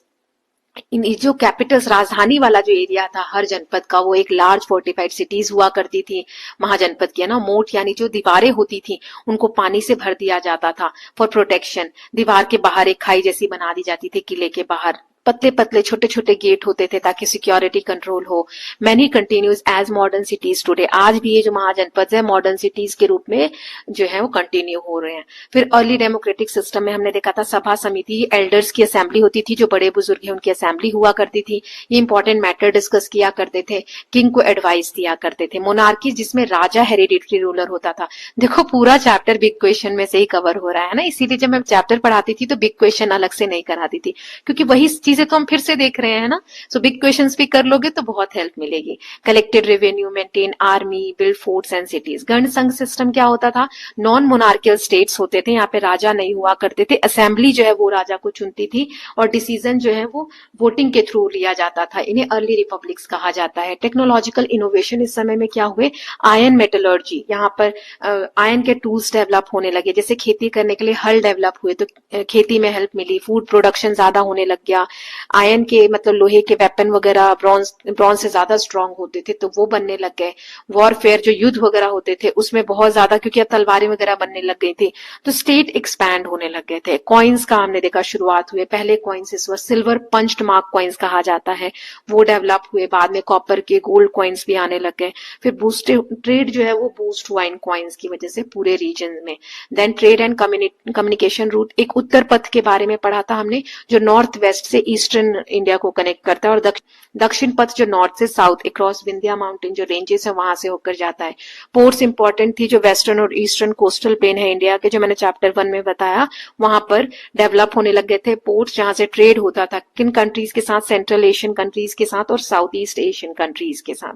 Then development other reason की बात करें तो ईस्टर्न इंडिया में ईस्ट की तरफ आप बात करोगे, शिशुपालगढ़ जो कलिंगा कैपिटल था, उड़ीसा वाला जो रीजन है वहां पर planned square layout, strong fortifications हुए। सदर्न इंडिया में सिटीज इमर्ज हुई 400 बीसी के अराउंड। 3 इंपॉर्टेंट किंगडम्स थे, चोलास, चेराज एंड पांड्यास। ये ट्रेड करते थे स्पाइसेस में, गोल्ड में और प्रेशियस स्टोन्स में। वर्ण जाति सिस्टम हमने देखा इस समय में। जाति यानी कि जो काम आप कर रहे हो, आपका जो ऑक्यूपेशन है, उस बेसिस पे आप एक ग्रुप बना रहे हो, उसे जाति कहा जाता था। ये जनरेशन, एक जनरेशन से दूसरे जनरेशन में स्किल पास होती थी। Could change in early periods, है ना, ये चेंज की जा सकती थी शुरुआती दौर में। वर्ण जो है 4 कैटेगरी में बटे हुए थे, ब्राह्मण, क्षत्रिय, वैश्य एंड शूद्र। ब्राह्मण जो थे वो नॉलेज एंड रिचुअल्स, इनका ऑक्यूपेशन था कि पूजा पाठ कराना ये सब। क्षत्रिय जो थे युद्ध लड़ना, as a warriors, as a rulers ये वर्क करते थे। वैश्य ट्रेड और एग्रीकल्चर करते थे। शूद्रास जो थे क्राफ्ट पर्संस हुआ करते थे और सर्विस प्रोवाइड किया करते थे। इसका इम्पैक्ट क्या है, स्ट्रक्चर्ड सोसाइटी थी, सोसाइटी में लेयर्स थी, स्ट्रक्चर थे, स्टेबिलिटी प्रोवाइड होती थी, और बाद में ये रिजिड और अनइक्वल हो गया। शुरुआत में इतना ज्यादा नहीं था, ये चेंज हो सकती थी, एक जाति के लोग दूसरी जाति में जा सकते थे। बाद में इसको कैसा बना दिया गया, रिजिड, मतलब एकदम कठोर, आप जिस जाति के उसी में रहोगे, आप चेंज नहीं कर सकते। और अनइक्वल, इनको जो ये स्ट्रेटा है, ये जो लेयर्स है, इनको फिर ऊंच नीच में कन्वर्ट कर दिया गया। देन इंटरकनेक्टेड सब कॉन्टिनेंट, 300 बीसी के अराउंड पूरा इंडिया जो है इंटरकनेक्टेड, मतलब जुड़ गया एक दूसरे से, नॉर्थ साउथ ईस्ट वेस्ट जो डायरेक्शन है वहां से। कैसे, गुड्स, आइडियाज, कल्चर ट्रैवल हुए वाइडली। महाजनपद ग्रेजुअली डिसअपियर होने लगे, महाजनपद धीरे धीरे खत्म होने लग गए। तो इस चैप्टर में हमने फाइनल क्या सीखा कि सेकेंड अर्बनाइजेशन ने इंडिया को शेप दिया, स्ट्रॉन्ग स्टेट्स और सिटीज इमर्ज हुई, अर्ली डेमोक्रेटिक ट्रेडिशन एग्जिस्टेड थे, आयन एंड ट्रेड बूस्ट हुए, सोसाइटी स्ट्रक्चर थी थ्रू वर्ण जाति सिस्टम, फाउंडेशन बनी किस चीज की, बड़े एम्पायर्स बनने की, फ्यूचर एम्पायर्स बनने की, है ना। महाजनपद से ही क्या बने थे, एम्पायर्स बने थे, जिसके बारे में आगे के चैप्टर में पढ़ेंगे। तो let us just see theme B tapestry of past का chapter number 5, the rise of empires. So what is an empire? An empire is a large territory made up of many smaller kingdoms or regions ruled by a powerful ruler called an empire. Emperor जो भी area को rule करते थे, छोटे छोटे kingdoms को, जब वो सारे किंगडम्स, बहुत सारे किंगडम्स एक साथ मिल जाते हैं तो large territory, large area create करते हैं, जिसे एम्पायर कहते हैं। ये जो एम्पायर वर्ड है लैटिन वर्ड इम्पेरियम से आया है, जिसका मतलब होता है सुप्रीम पावर। स्मॉलर किंग्स ये क्या बन जाते हैं? ट्रिब्यूटरीज बन जाते हैं। मतलब मेन एक एम्पायर होता है और उसमें बहुत सारी छोटी छोटी ट्रिब्यूटरीज हो जाती हैं। जैसे कि एक मेन किंगडम जो था वो एम्पायर बन जाएगा और आसपास के जो किंगडम्स थे वो सारे क्या होंगे? इसके ट्रिब्यूटरीज। ठीक है, जो ट्रिब्यूट पे करते हैं और लॉर्डशिप एक्सेप्ट करते हैं, मतलब इस एम्पायर के अंडर काम करना, रहना स्वीकार कर लेते हैं। एम्पियर जो होता है, जो यहाँ का सम्राट होता है, वो एक स्ट्रॉन्ग कैपिटल बनाता है, राजधानी बनाता है, अपनी आर्मी मेंटेन करता है, एडमिनिस्ट्रेशन एंड कम्युनिकेशन पे वर्क करता है। Difference from a kingdom, kingdom से ये एम्पायर कैसे अलग है? ये है किंगडम्स, छोटे छोटे जो किंगडम्स होते हैं, ये जब साथ में मिल जाते हैं तो एक एम्पायर बनाते हैं ना। तो डिफरेंस अगर हम बात करें तो किंगडम जो है स्मॉलर टेरिटरी है, एम्पायर लार्ज टेरिटरी है। यहाँ एक सिंगल रूलर होता है एक रीजन का, यहाँ एक रूलर बहुत सारे किंगडम्स को रूल करता है। लिमिटेड रिसोर्सेज होते हैं किंगडम में, और एम्पायर में it control over vast resources, बहुत सारे रिसोर्सेज पे एम्पायर का कंट्रोल होता है। सेकेंड क्वेश्चन है, how did empire rise and shape Indian civilisation? तो एम्पायर राइज कैसे हुआ? स्ट्रॉन्ग आर्मीज बनी, ट्रेड रूट्स पे कंट्रोल हुए, आयरन और जो रिसोर्सेज थे उस पे इनका एक्सेस हुआ, गंगा प्लेन का फर्टाइल लैंड है उस पे इनका कंट्रोल हुआ, और एफिशिएंट एडमिनिस्ट्रेशन सिस्टम था। तो दे शेप्ड इंडिया बाय, इंडिया को इन्होंने कैसे शेप दिया? एक तो पॉलिटिकल यूनिटी आई इनके बीच में, कि जो पॉलिटिकली एक यूनाइटेड होकर इन्होंने बड़ा सा एक एम्पायर क्रिएट किया। ट्रेड और कॉइन्स डेवलपमेंट हुए, रोड्स, कम्युनिकेशंस बनाए, मतलब रोड्स से एक जगह को दूसरी जगह से कनेक्ट किया, encouraging art and architecture, ideas like dharma वगैरह को स्प्रेड किया गया। For example Mauryan empire. Third question है big question, what factors facilitate the transition from kingdoms to empire? Kingdom से एम्पायर में कैसे बना? तो एक तो मेन फैक्टर्स थे, मिलिट्री पावर जो है एम्पायर की ज्यादा थी, एग्रीकल्चर सरप्लस होने लग गया, सरप्लस मतलब जितनी जरूरत है उससे ज्यादा प्रोड्यूस होने लग गया, आयरन टेक्नोलॉजी डेवलप हुई, ट्रेड व्यापार वगैरह, गिल्ड्स यानी जो मर्चेंट व्यापारी है वो अपना ग्रुप बनाया करते थे, ट्रेडिंग बहुत ज्यादा डेवलप हुई, ट्रेड रूट्स डेवलप हुए जैसे उत्तर पथ, दक्षिण पथ, इंपॉर्टेंट कैपिटल्स जैसे पाटलिपुत्र वगैरह डेवलप हुए, एफिशिएंट एडमिनिस्ट्रेशन था, जिस कारण से एम्पायर जो है डेवलप हुए from kingdom. Now what was the life like from 6 to 2nd century BC? 6 से 2nd century BC के अराउंड लाइफ कैसी थी? तो महाजनपद, जनपद से महाजनपद राइज हो रहे थे, ट्रेड और गिल्ड्स बन रहे थे, डेवलप हो रहे थे ट्रेड, बुद्धिज्म और जैनिज्म स्प्रेड हो रहा था, सिटीज डेवलप हो रही थी, पंच मार्क कॉइन्स डेवलप हो रहे थे, स्ट्रॉन्ग एम्पायर्स जैसे नंदा मौर्य एम्पायर ये डेवलप हो रहे थे, एग्रीकल्चर मेन ऑक्यूपेशन था, काम था लोगों का, सिटीज प्लान थी, स्ट्रीट्स प्लान थे, वुडन हाउसेस के बारे में जानने को मिलता है। चलिए ये हो गए बिग क्वेश्चन, 4 थे। अब हम टॉपिक एंड सब टॉपिक वाइज समरी देख लेते हैं। तो पहला टॉपिक है हमारा व्हाट इज एम्पायर? एम्पायर क्या होता है? सो मीनिंग क्या हुआ एम्पायर का, कि यहाँ पे छोटे छोटे किंगडम्स को एक जगह आप इकट्ठा कर दो, है ना, collection of smaller kingdoms. Empire जो थे वो सुप्रीम रूलर हुआ करते थे एम्पायर के। ट्रिब्यूटरीज जो इसके आसपास की ट्रिब्यूटरीज, इनको ट्रिब्यूट एक तरीके से गिफ्ट या टैक्स कह सकते हो, वो दिया करते थे। एम्पायर का मेन काम क्या होता था, फीचर क्या होता था? आपके फिगर दिया हुआ है 5.15 चैप्टर में, वहां पर आप देख सकते हैं ना। सो स्ट्रॉन्ग आर्मी डेवलप करना, एडमिनिस्ट्रेशन सिस्टम डेवलप करना, टैक्स कलेक्ट करना, रिसोर्सेज जो है उसको कलेक्ट करना, ट्रेड रेगुलेट करना कि कौन कितना व्यापार कर रहा है, इस पे टैक्स वगैरह लेना, कम्युनिकेशन नेटवर्क डेवलप करना, आर्ट एंड कल्चर को एनकरेज करना। ट्रेड रूट्स एंड गिल्ड्स के बारे में हमने पढ़ा था। इंपॉर्टेंस क्या है ट्रेड रूट के? आर्मी मेंटेन करती थी ट्रेड रूट्स को, कि कोई लुटेरे चोरी वगैरह ना कर ले, डाका ना डाले जब ट्रेड व्यापारी जा रहे हैं तो उसके लिए पैसे चाहिए आर्मी को रखने के लिए। तो ट्रेड से इनकम इंक्रीज हुई, कंट्रोल हुआ रिवर और रोड्स पे, जिसकी वजह से इकोनॉमी कंट्रोल हुई। तो राजा क्या है, टैक्स लिया करते थे व्यापारियों से, है ना, इन आर्मीज को मेंटेन करने के लिए। ट्रेड गुड्स जो है जैसे टेक्सटाइल, स्पाइसेस, जेम्स और एग्रीकल्चर प्रोड्यूस, एनिमल्स, इनमें ट्रेड किया जाता था। ट्रेड रूट्स की बात करें तो उत्तर पथ नॉर्थ रूट जो है, Dakshinapath south route, river routes Ganga Son, river के थ्रू भी ट्रेडिंग होती थी, है ना, नदी के रास्तों से भी। गिल्ड यानी श्रेणीज बोलते थे, इसमें ट्रेडर्स और क्राफ्टमैन जो है ग्रुप बनाते थे, एसोसिएशन बनाते थे, इसे गिल्ड कहा जाता था। इनका एक हेड होता था जिसे इलेक्शन के थ्रू चुना जाता था। इनके खुद के इंटरनल रूल्स होते थे। किंग इनके काम में, गिल्ड्स के काम में इंटरफेयर नहीं करते थे। Then rise of Magadha, Magadha एक पावरफुल एम्पायर के फॉर्म में कैसे राइज हुआ। So why Magadha became powerful, क्योंकि गंगा प्लेन जो एरिया है वहां पर मगध था। आयरन और जो है मतलब जो लोहे की खानें होती हैं आयरन की, तो वो उसके आसपास था। फॉरेस्ट रिसोर्सेज, जंगल का एरिया बहुत बड़ा था। एलिफेंट की सप्लाई बहुत अच्छी थी। रिवर का ट्रांसपोर्ट होता था। तो इन सब कारणों से जो मगध है एक पावरफुल एम्पायर के फॉर्म में उभर कर सामने आया। इसके इंपॉर्टेंट जो रूलर थे अशत्रु, महापदम नंद, धनानंद, ठीक है, तो ये इंपॉर्टेंट इसके रूलर्स थे। एडवांटेज की बात करें तो इनकी आर्मी बहुत बड़ी थी, स्ट्रॉन्ग इकोनॉमी थी और कॉइन्स इशू हुए थे। अराइवल ऑफ ग्रीक्स, अब ग्रीक्स जो थे वो आने लगे थे इंडिया में। 327 से 325 बीसी में अलेक्जेंडर आया था, जिसे सिकंदर कहते हैं। डिफीटेड पोरस, अलेक्जेंडर ने क्या किया, पोरस को हरा दिया। वो पूरी दुनिया पे कन्क्वेयर करना चाहता था, जीतना चाहता था, लेकिन उसके सोल्जर्स बहुत थक गए थे और वो वहां से आगे बढ़ने को मना कर दिए। फिर क्या हुआ, उसे रिटर्न जाना पड़ा। 32 की एज में अलेक्जेंडर की डेथ हो गई थी। इम्पैक्ट क्या हुआ, जैसे ग्रीक इंडिया में आए तो इंडो मतलब इंडिया और ग्रीक के बीच में कल्चरल कॉन्टैक्ट्स होने लग गए।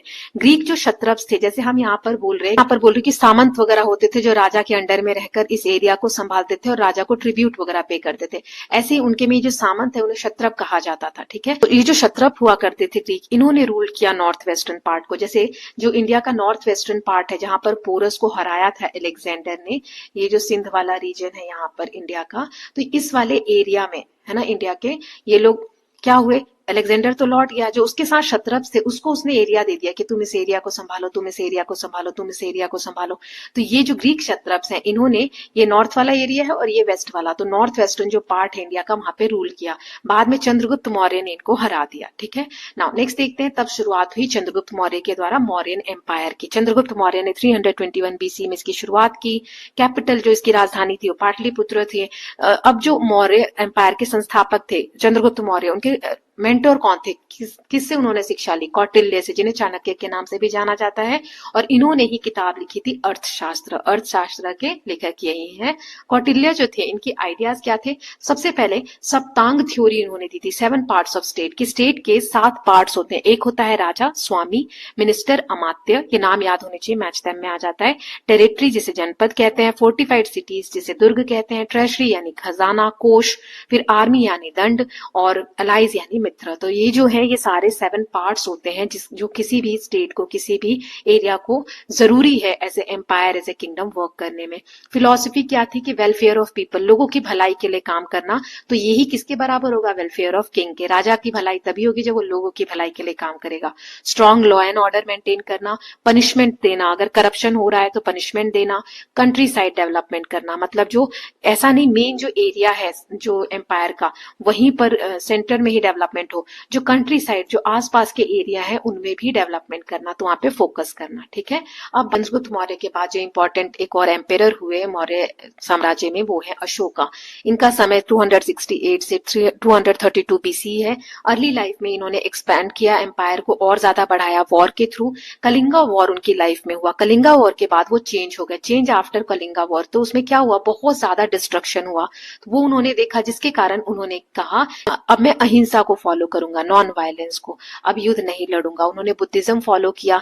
एडिक्ट्स देखने को मिलते हैं। एडिक्ट्स क्या होते हैं, जो हार्ड सर्फेस पे पत्थर वगैरह पे खुदवा कर कुछ लिखवाया जाए, तो प्रकृत भाषा में। और स्क्रिप्ट कौन सी फॉलो होती है, ब्राह्मी स्क्रिप्ट में उन्होंने एडिक्ट एनग्रेव करवाए रॉक्स पे, पिलर्स पे, और धर्म को प्रमोट किया।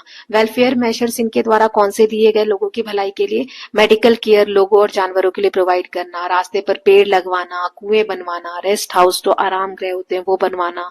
रिलीजियस टॉलरेंस को एनकरेज किया उन्होंने। रिलीजियस टॉलरेंस मतलब कि अपने धर्म को तो मानो ही मानो, लेकिन दूसरे के धर्म के प्रति भी रिस्पेक्ट रखो। तो ये उनके द्वारा शुरुआत की गई। मॉडर्न पीरियड के समय में लाइफ कैसी हुआ करती थी, तो सिटीज में अगर लाइफ की बात करें तो प्लान सिटीज थी, वुडन हाउसेस थे, स्ट्रॉन्ग एडमिनिस्ट्रेशन थे और टैक्स सिस्टम था। एग्रीकल्चर की बात करें तो 2 क्रॉप्स जो है पर ईयर उगाई जाती थी। फैमिन प्रोटेक्शन, अगर जैसे सूखा पड़ जाता है तो उस समय अनाज का भरपूर प्रोटेक्शन करके रखा जाता था, संग्रह करके रखा जाता था। कम्युनिकेशन की बात करें तो कुरियर्स, रेल रोड्स वगैरह जो है वो डेवलप हो चुके थे।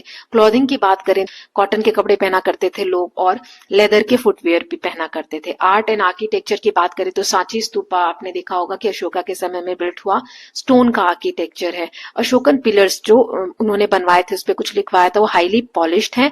लॉ एंड कैपिटल, उसके ऊपर एक कैपिटल रखा होता था, जो अब लॉयन कैपिटल नेशनल एम्बलम यहीं से लिया गया है हमारा, है ना, जिसपे 4 शेर बने होते हैं चारों तरफ से, वो वाला। पंच मार्क कॉइन्स है, use for trades and had symbols. Now next देख लेते हैं डिक्लाइन ऑफ एम्पायर। ये एम्पायर डिक्लाइन कैसे हुआ? रीजन इसके है कि बाद में बहुत ज्यादा टैक्सेस लोगों से कलेक्ट करने लग गए, लोग परेशान हो गए, वीक सक्सेसर्स, आगे आने वाले जो राजा थे वो बहुत ज्यादा सही नहीं थे, मतलब उनका शासन व्यवस्था करने का, चलाने का तरीका सही नहीं था। बड़ी टेरिटरीज, इतना बड़ा एम्पायर हो गया था तो उसको मैनेज करना टफ हो गया था नेचुरल डिजास्टर्स की वजह से। और ट्रिब्यूटरीज जो थी, जो हमने बोला कि जो मैंने बोला एक मेन साम्राज्य है, तो ये लोग अब पावरफुल होने लगे, ये कहने लगे अब हम अपना किंगडम खुद बनाएंगे, हम खुद शासन करेंगे, हम इनकी नहीं मानेंगे ना। तो इस वजह से एम्पायर्स आर पावरफुल तो थे लेकिन फ्रिजाइल हो गए, बहुत नाजुक हो गए, जल्दी से टूटने लगे। तो क्या क्या पढ़ा इस चैप्टर में हमने, फाइनल अंडरस्टैंडिंग देख लेते हैं। Empire brought unity and prosperity, Mauryas created first large Indian empire, Kautilya ने शेप दिया गवर्नेंस के आइडिया को, अशोक ने प्रमोट किया पीस एंड धर्म। मेन जो मैनी सिंबल्स जैसे लॉयन कैपिटल, धर्म चक्र, ये इन्फ्लुएंस करते हैं मॉडर्न इंडिया को। So I hope this chapter is clear to all of you. Now theme B ही टेपेस्ट्री ऑफ पास्ट का हम सेकंड चैप्टर नंबर 6 देखने वाले हैं, age of reorganisation. So let us start. इसके बिग क्वेश्चंस देख लेते हैं। Why is period after Maurya empire called as of reorganisation? Maurya empire इतना बड़ा था, उसके बाद के समय को एज ऑफ रीऑर्गेनाइजेशन क्यों कहते हैं? क्योंकि जब मौर्य एम्पायर का लास्ट रूलर जो था उसका असैसिनेशन हुआ, उसको मार दिया गया, तो इसके बाद एम्पायर छोटे छोटे किंगडम्स में टूट गया। जैसा मैंने आपको बताया, आपस में ये लोग लड़ने लग गए थे ना। सो जो पुराने रीजन्स थे वो रीऑर्गेनाइज होने लगे, नए पॉलिटिकल पावर्स आने लगे, बहुत सारी डायनेस्टीज आने लगी, जैसे शुंगा, सातवाहनास, छेदीस, इंडो ग्रीक्स, शकास, कुशानास, चोलास, चेरास, पांड्यास, है ना। बहुत सारे वॉर्स होने लगे, अलायंस चेंज होने लगे, पॉलिटिकल बाउंड्रीज चेंज होने लगी। जैसे किसी का एरिया यहाँ था, अब इन्होंने अलायंस कर लिया, इनके साथ मिल गए तो ये एक एरिया बन गया, है ना। ऐसे पॉलिटिकल बाउंड्रीज चेंज होने लगी। फॉरेन इन्वेजन ने रीशेप किया नॉर्थ वेस्टर्न इंडिया को। फॉरेन इन्वेजन मतलब होता है आक्रमण करना, विदेशी आक्रमणकारी आने लगे, जिसकी वजह से नॉर्थ वेस्टर्न पार्ट जो है चेंज होने लगा। कल्चरल एक्सचेंज होने लगे, आर्टिस्टिक डेवलपमेंट फ्लरिश होने लगे। इसीलिए scholars call it as age of reorganization because political powers was constantly reshaped. Now second question इसमें है, what valued guided the emperors of this period? कौन सी values guide करती हैं इस समय के emperors जो थे उनको? तो सबसे पहले जो राजा थे उन्होंने प्रोटेक्शन, अपने किंगडम को प्रोटेक्ट किया, जस्टिस यानी न्याय सिस्टम, धर्म सिस्टम को माना, रिलीजियस टॉलरेंस मैंने जस्ट बताया, सभी धर्मों को सम्मान देना, चैरिटी एंड डोनेशन का कॉन्सेप्ट अपनाया, respect for multiple school of thoughts, अलग अलग विचारधाराओं का सम्मान करना। जैसे खारवेला जो राजा थे वो खुद कहते थे रिस्पेक्टर ऑफ एवरी सेक्ट, हर धर्म को, हर समुदाय को मानना। कुशान की जो कॉइन है उसपे बुद्ध और शिव दोनों दिखाए गए हैं। सातवाहनाज ने डोनेट किए थे लैंड, किसको? वैदिक स्कॉलर्स को भी किए थे, जैनास को, बुद्धिस्ट मॉन्क को भी किए थे। मतलब सभी सेक्ट्स को बराबर समझा जा रहा है। संगम लिटरेचर जो है उसमें जस्टिस और रूलर्स की, राजा की क्या ड्यूटी है उसके ऊपर जोर दिया गया है, राइट। नाउ नेक्स्ट क्वेश्चन इसमें, how did foreign invader assimilate into Indian society? जो विदेशी आक्रमणकारी थे वो कैसे एसिमिलेट, मतलब घुल मिल गए इंडियन सोसाइटी में। जो फॉरेन रूलर्स थे जैसे इंडो ग्रीक, शकास, कुशानास, ये एसिमिलेट हो गए, इंडिया में आ गए। ये कैसे? और इंडिया के चीजों को इन्होंने अपना लिया, जैसे इंडियन गॉड्स और ऑन कॉइन्स, उनके कॉइन पे, उनके सिक्कों पे इंडियन गॉड्स आपको देखने को मिलेंगे, वसुदेव, लक्ष्मी, बुद्ध, शिव, है ना। और इंस्क्रिप्शन उन्होंने ब्राह्मी स्क्रिप्ट अपनाई जो इंडिया की थी। फिर इंडियन आर्ट और रिलीजन को उन्होंने सपोर्ट किया। मिक्स्ड आर्ट स्टाइल उन्होंने अपनाया, मतलब अपने आर्ट स्टाइल को इंडिया के आर्ट स्टाइल के साथ मिला दिया, जैसे एक इसका एग्जांपल है गंधारा स्टाइल। फिर इंडियन ट्रेड नेटवर्क जो थे उसमें ये पार्टिसिपेट करने लग गए। इसकी वजह से कल्चरल कॉन्फ्लुएंस हुआ। कॉन्फ्लुएंस मतलब जहां पे कुछ चीजें आकर मिल रही हैं, ब्लेंड हुआ। क्या, किसका ब्लेंड हुआ? इंडियन और फॉरेन ट्रेडिशन का, है ना। एक नया ही एक कल्चर डेवलप होकर सामने आया। अब इस चैप्टर के टॉपिक और सब टॉपिक वाइज समरी देख लेते हैं। तो सबसे पहले मौर्य एम्पायर ब्रेकअप हुआ, टूटा। जो लास्ट मौर्य रूलर था, राजा था, उसको किसने मार दिया? पुष्यमित्र शुंग ने मार दिया। 185 बीसी के अराउंड हुआ। एम्पायर छोटे छोटे रीजनल किंगडम्स में टूट गया। नॉर्थ वेस्टर्न पार्ट जो है वल्नरेबल हुआ, इसका इन्वेशन हुआ, मतलब वहां पे आक्रमण होने लग गए बहुत ज्यादा, क्योंकि वल्नरेबल था, बहुत कमजोर था, वहां ज्यादा कंट्रोल नहीं था किसी का। सो 2nd सेंचुरी बीसी से 3rd सेंचुरी बीसी के अराउंड ये जो एरिया है रफली कवर होता है। फिर शुंगास, छोटी छोटी डायनेस्टीज उभर कर सामने आई, उसमें से पहला हम पढ़ रहे हैं शुंगास के बारे में। लेते हैं पुष्यमित्र शुंग, जिसने लास्ट जो रूलर था उसको मारा, उसने फिर फाउंडेशन रखी शुंगा डायनेस्टी की। इसके फीचर क्या थे? नॉर्थ और सेंट्रल इंडिया में रूल किया, अश्वमेध यज्ञ परफॉर्म किया। मौर्य एम्पायर से ये छोटा था, है ना, क्योंकि एज कम्पेयर टू उससे छोटा ही होगा, छोटे एरिया में इसका कंट्रोल था। वैदिक ट्रेडिशन का रिवाइवल हुआ। कल्चर में इनका क्या कंट्रीब्यूशन था, संस्कृत को इन्होंने पैट्रनाइज किया, भरूच के जो स्तूपा रेलिंग्स है वो इनके समय में डेवलप हुए, बुद्धिस्ट आर्ट जो है अर्ली डेवलप हुए। फिर सातवाहना की बात करते हैं, इन्होंने डेक्कन एरिया, आंध्र, तेलंगाना, महाराष्ट्र वाले एरिया में इन्होंने रूल किया। इंपॉर्टेंट रूलर जो इसके थे गौतमीपुत्र सतकर्णी थे। ट्रेड जो है इनके समय में कॉइन हमें मिलते हैं गुजरात टू आंध्र इस एरिया में। मैरीटाइम शिप्स मतलब मैरीटाइम ट्रेड, समुद्री व्यापार भी होते थे। शिप्स कॉइन के ऊपर हमें शिप देखने को मिलते, जहाज वगैरह बने हुए, इससे पता चलता है कि समुद्री व्यापार भी थे। रोमन एम्पायर के साथ इनका व्यापार था। किस चीज का व्यापार करते थे ये, स्पाइसेस का, मसालों का, टेक्सटाइल का, कपड़े वगैरह का, आइवरी का। फिर नानेघाट केव्स जो है यहाँ पर टॉल कलेक्शन के लिए हमने पढ़ा था इसके बारे में। सोसाइटी है यहाँ पे, राजा का जो नाम है वो मदर्स के नेम पे हुआ करता था। रानियां जो होती हैं वो वैदिक रिचुअल परफॉर्म किया करती थी, मॉन्क्स को डोनेशन दिया करते थे। कार्ला केव्स जो है, रॉक कट केव्स इसी समय में डेवलप हुए हैं। फिर है छेदीस, कलिंगा जो एरिया है वहां पर इंपॉर्टेंट जो इसके छेतीस के रूलर थे वो है खारवेला। इन्होंने जैन के फॉलोअर थे, जैनिज्म के।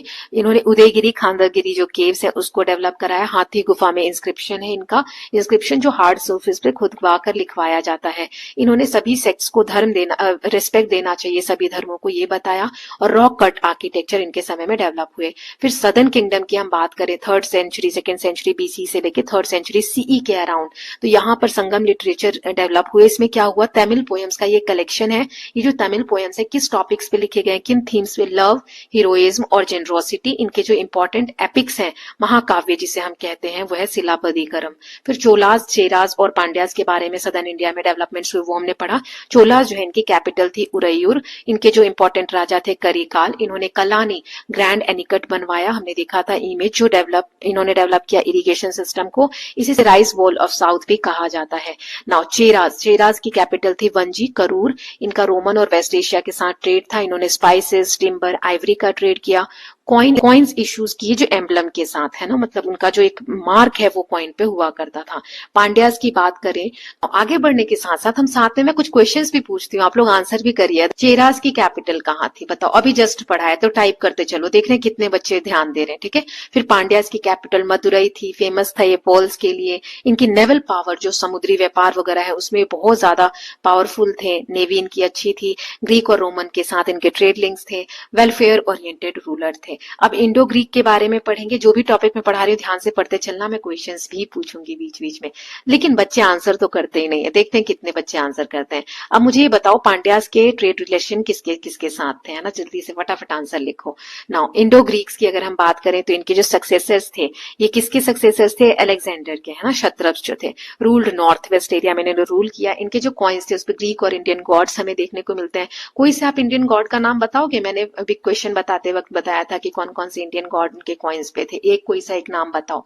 हेलियोडोरस पिलर जो है विदिशा के अराउंड इनके समय का है। इन्होंने कल्चरल ब्लेंडिंग स्टार्ट की।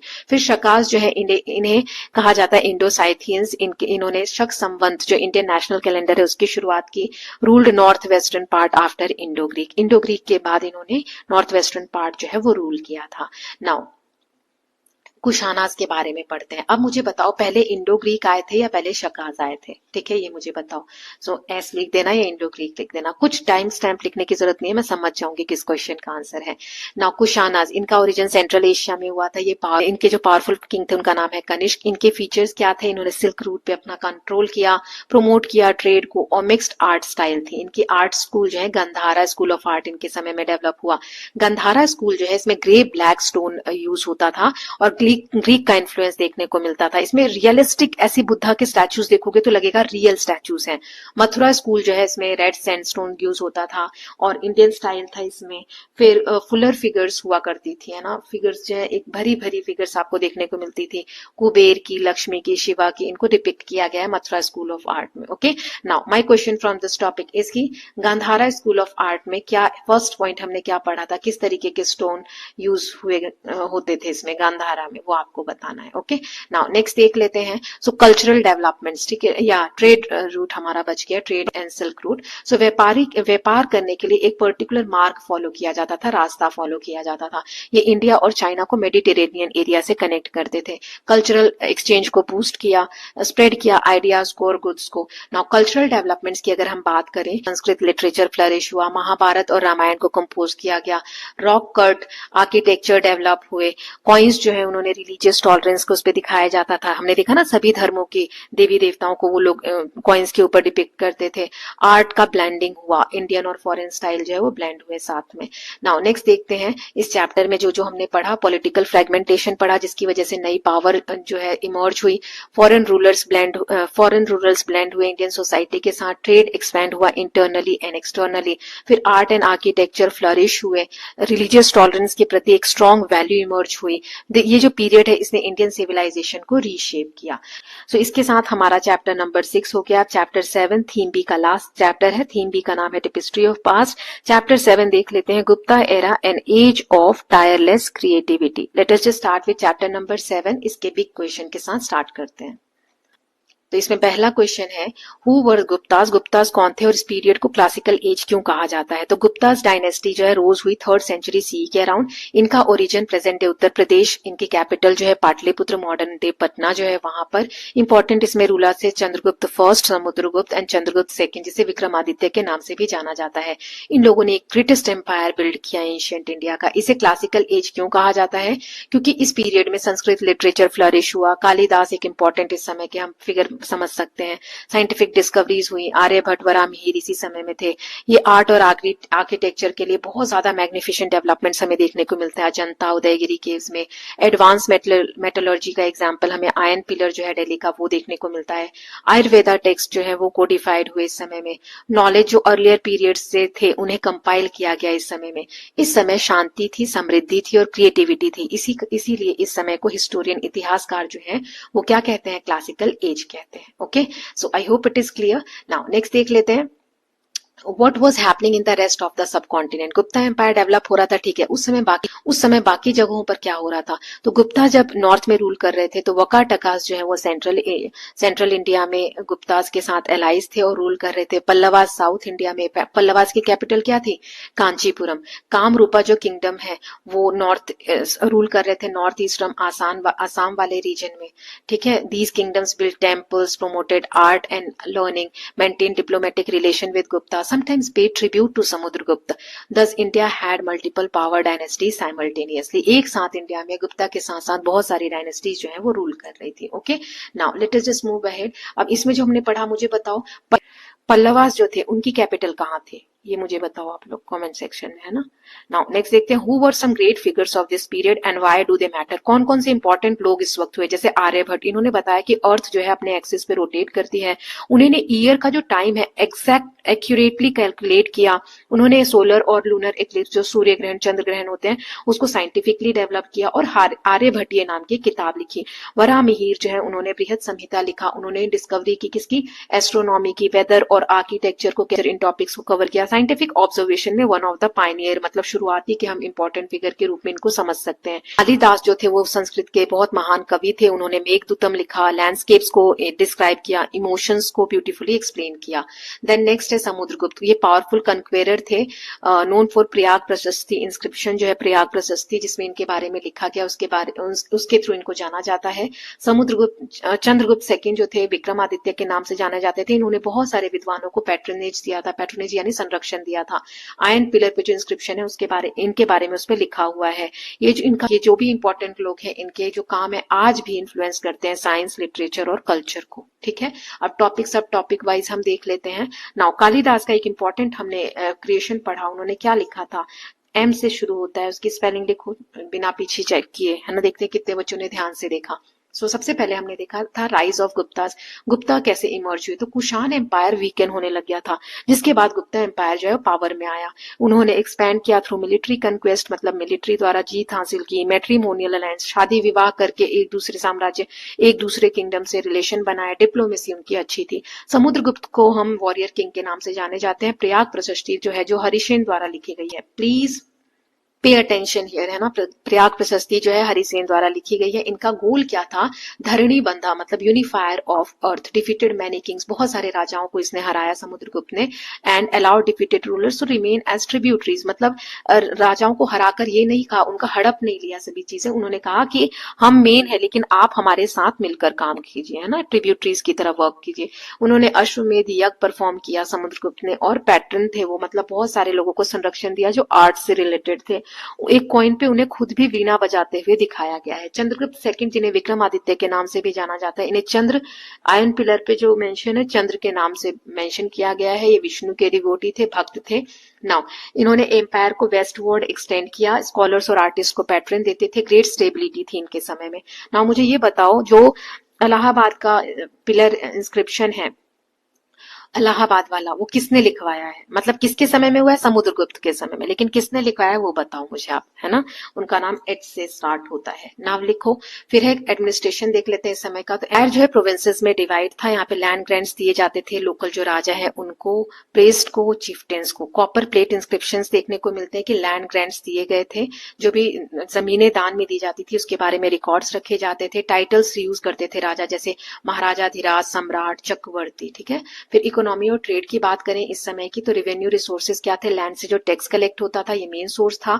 फिर fines, trade tax, mines, irrigation, ये सारे इंपॉर्टेंट टैक्सेस कलेक्ट किए जाते थे। ट्रेड्स की बात करें तो ट्रेड जो है सी रूट्स के थ्रू भी डेवलप थे, जैसे मेडिटेरेनियन वर्ल्ड के साथ, साउथ ईस्ट एशिया के साथ, चाइना के साथ। इंडियन ओशन नेटवर्क था। एविडेंस फ्रॉम सोकोत्रा आइलैंड्स, वहां पे हमें एविडेंस मिलते हैं कि ट्रेड वहां पर भी फेमस था। क्या एक्सपोर्ट्स होते थे? Tiles, spices, ivory and gemstones.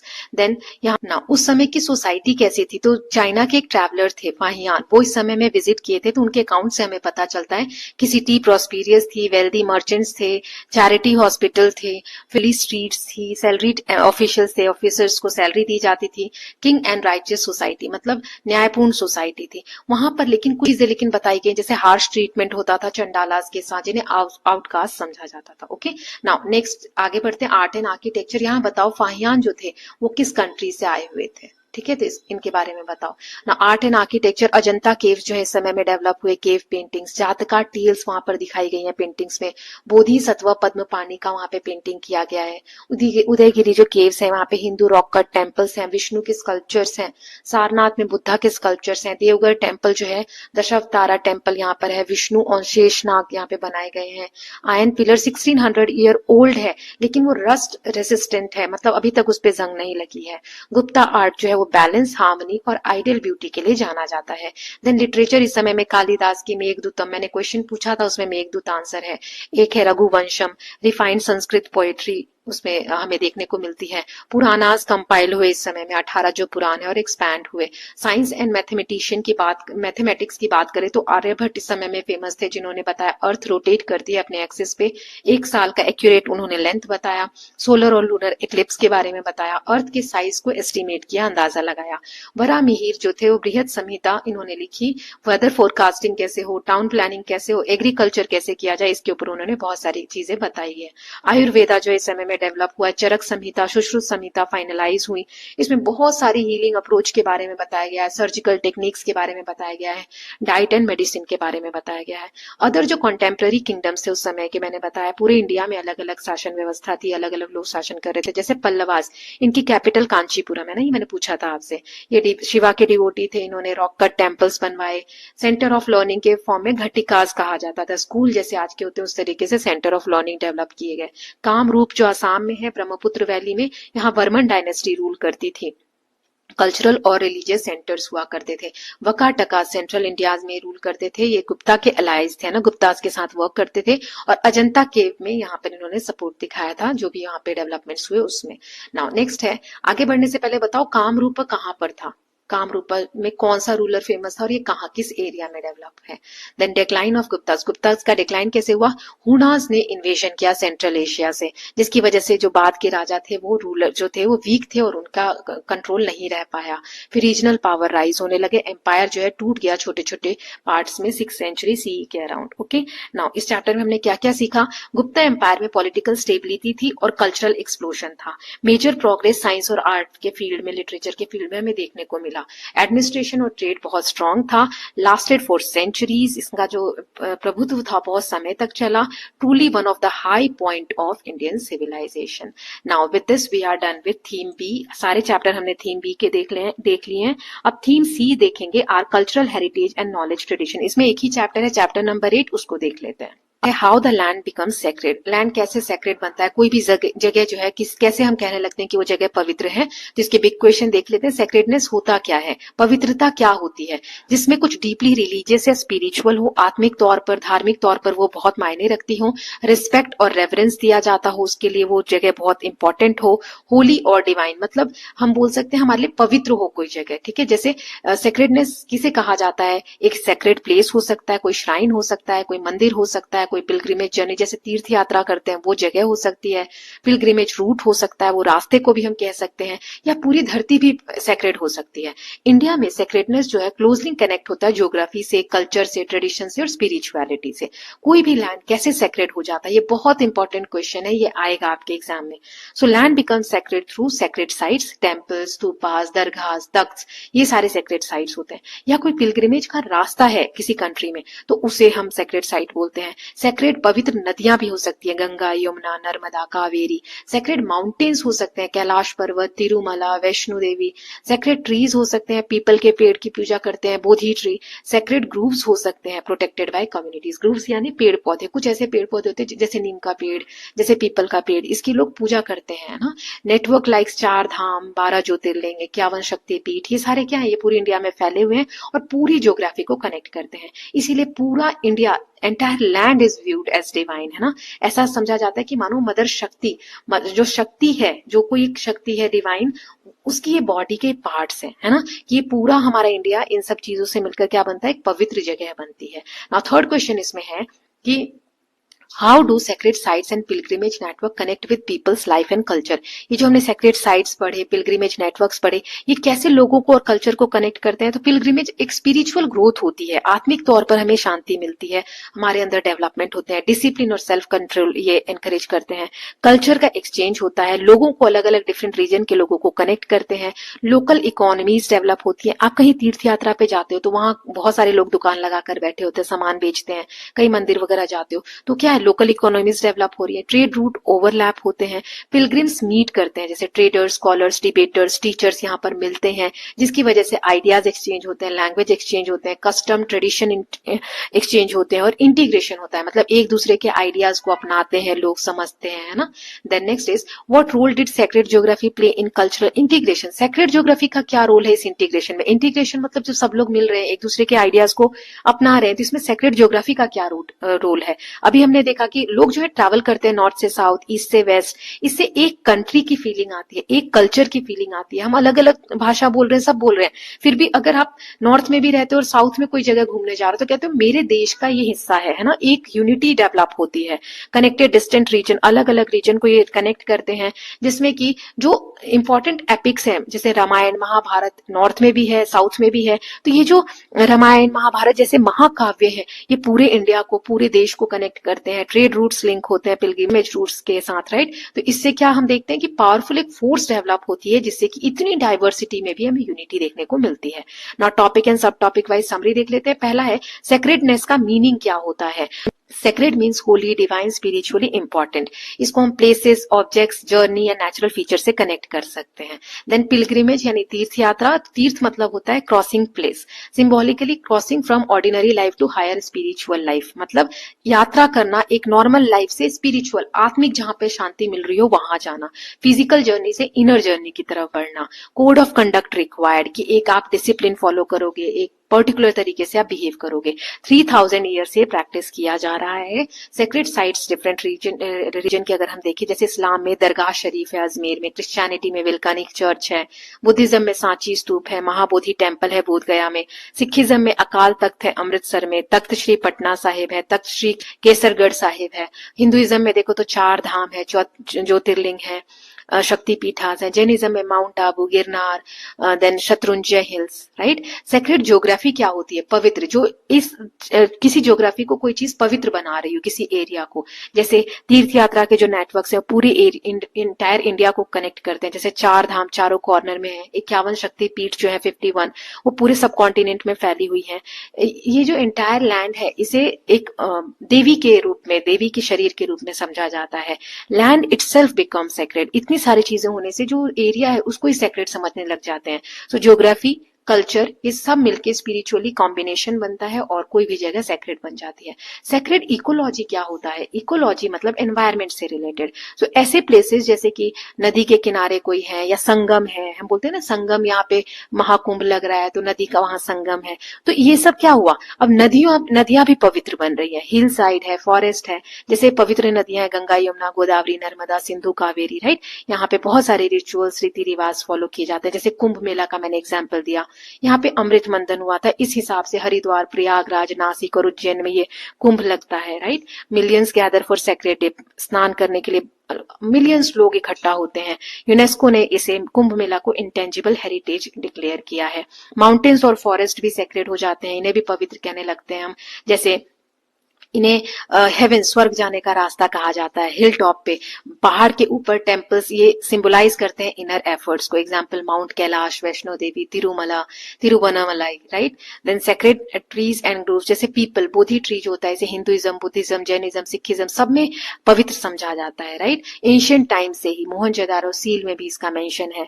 Then medical और इकोलॉजिकल इंपॉर्टेंस है भी, ये पेड़ बहुत ज्यादा इंपॉर्टेंट है। सेक्रेड ग्रोव्स जैसे जंगल के कुछ एरिया को कम्युनिटीज जो है, वहां रहने वाले लोग जो है वो प्रोटेक्टेड मानते हैं, मतलब उन्हें प्रोटेक्ट करके रखते हैं, पवित्र मानते हैं।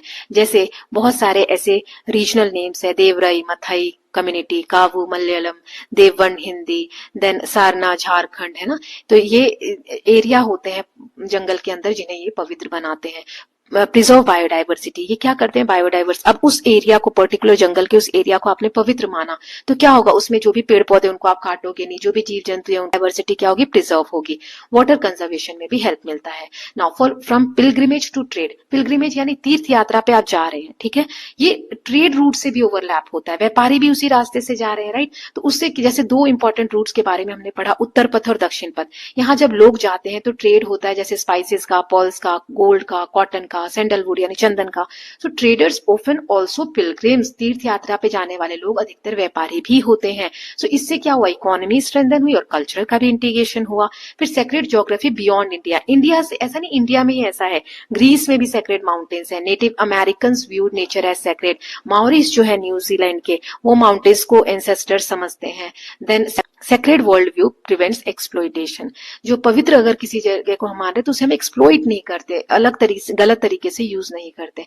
तो हमें कंजर्वेशन की जरूरत है, इन सभी चीजों को प्रोटेक्ट करने की जरूरत है। जैसे आज हम नदियों को पोल्यूट कर रहे हैं, फॉरेस्ट की कटाई कर रहे हैं, तो जंगल सिकुड़ते चले जा रहे हैं, छोटे होते चले जा रहे हैं, सेक्रेड साइट भी डेंजर में है अभी। तो हमारी रेस्पॉन्सिबिलिटी क्या है कि इन्हें हम प्रोटेक्ट करें, कॉन्स्टिट्यूशनल ड्यूटी है हमारी कि हम अपने जो एनवायरमेंट है उसको प्रोटेक्ट करें। Then revive sacred respect for nature, nature के प्रति जो हमारा एक पवित्रता का व्यवहार रहा है उसे हमें रिवाइव करना चाहिए।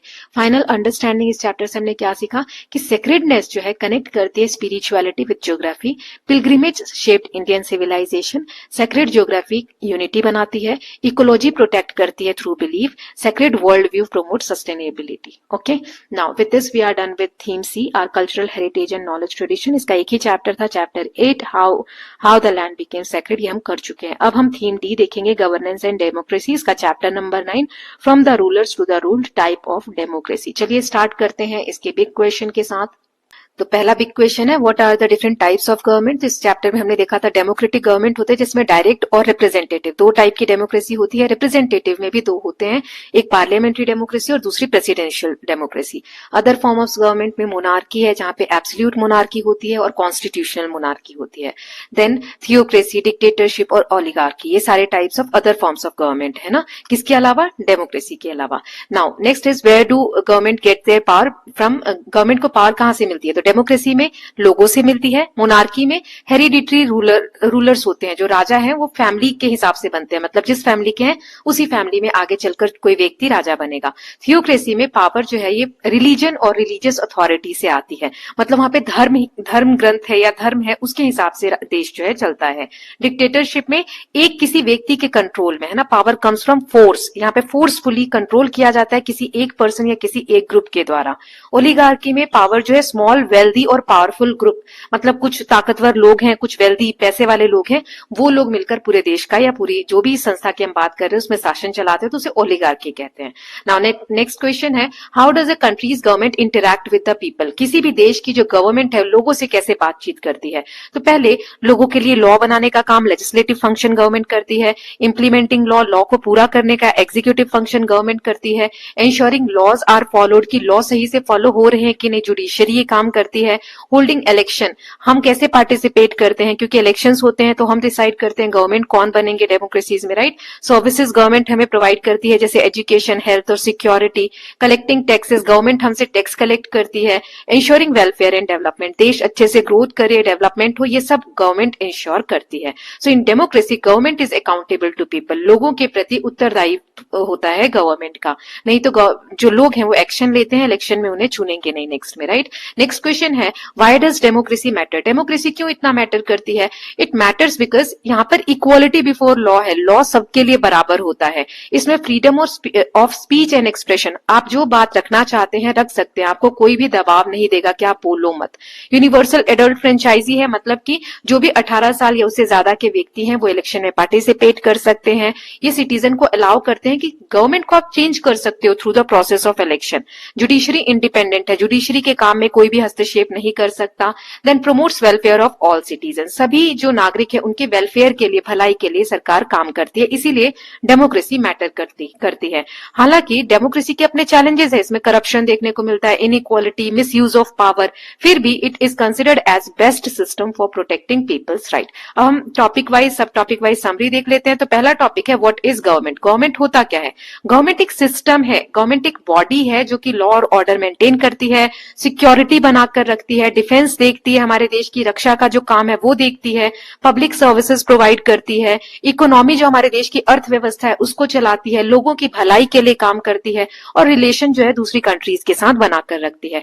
गवर्नमेंट के फंक्शन क्या क्या हो सकते हैं? तो सबसे पहले 3 इंपॉर्टेंट फंक्शन है। पहला है लेजिस्लेटिव, लेजिस्लेटिव मतलब लीगल, लॉ बनाने का काम गवर्नमेंट का होता है, जैसे इंडिया में पार्लियामेंट करती है ये काम और यूएसए में कांग्रेस करती है। एग्जीक्यूटिव, ये लॉ को इंप्लीमेंट करते हैं, पूरा करते हैं, जैसे प्राइम मिनिस्टर और काउंसिल ऑफ मिनिस्टर जो है ये एग्जीक्यूटिव है, और प्रेसिडेंट यूएसए में, तो ये एग्जीक्यूटिव पार्ट है जो लॉ को इंप्लीमेंट करने का काम करते हैं। थर्ड फंक्शन है गवर्नमेंट का जुडिशरी, जो लॉ को इंटरप्रेट करते हैं। इंटरप्रेट करना मतलब कॉन्स्टिट्यूशन में कुछ लिखा हुआ है, उस लॉ का मतलब क्या है, हर व्यक्ति अपने हिसाब से मतलब निकाल सकता है, लेकिन जुडिशरी का काम होता है जो वो कहेगी वही सही होता है।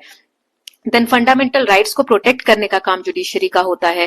डेमोक्रेसी में जो जुडिशरी है वो इंडिपेंडेंट होती है, मतलब इसके कामकाज में कोई भी अदर ऑर्गन जो है गवर्नमेंट का वो हस्तक्षेप नहीं करता है। फिर डेमोक्रेसी क्या होती है? Democracy means rule of the people, power and authority, ऐसी गवर्नमेंट की फॉर्म जिसमें लोगों से पावर और अथॉरिटी मिले उसे डेमोक्रेसी कहते हैं। जैसे student committee formed by voting, voting के द्वारा स्टूडेंट कमिटी फॉर्म हुई, जो आपकी बुक में एग्जाम्पल दिया था, तो उसमें क्या हुआ, बच्चों ने चुना कि कौन से स्टूडेंट कमिटी में मेंबर्स बनेंगे, right.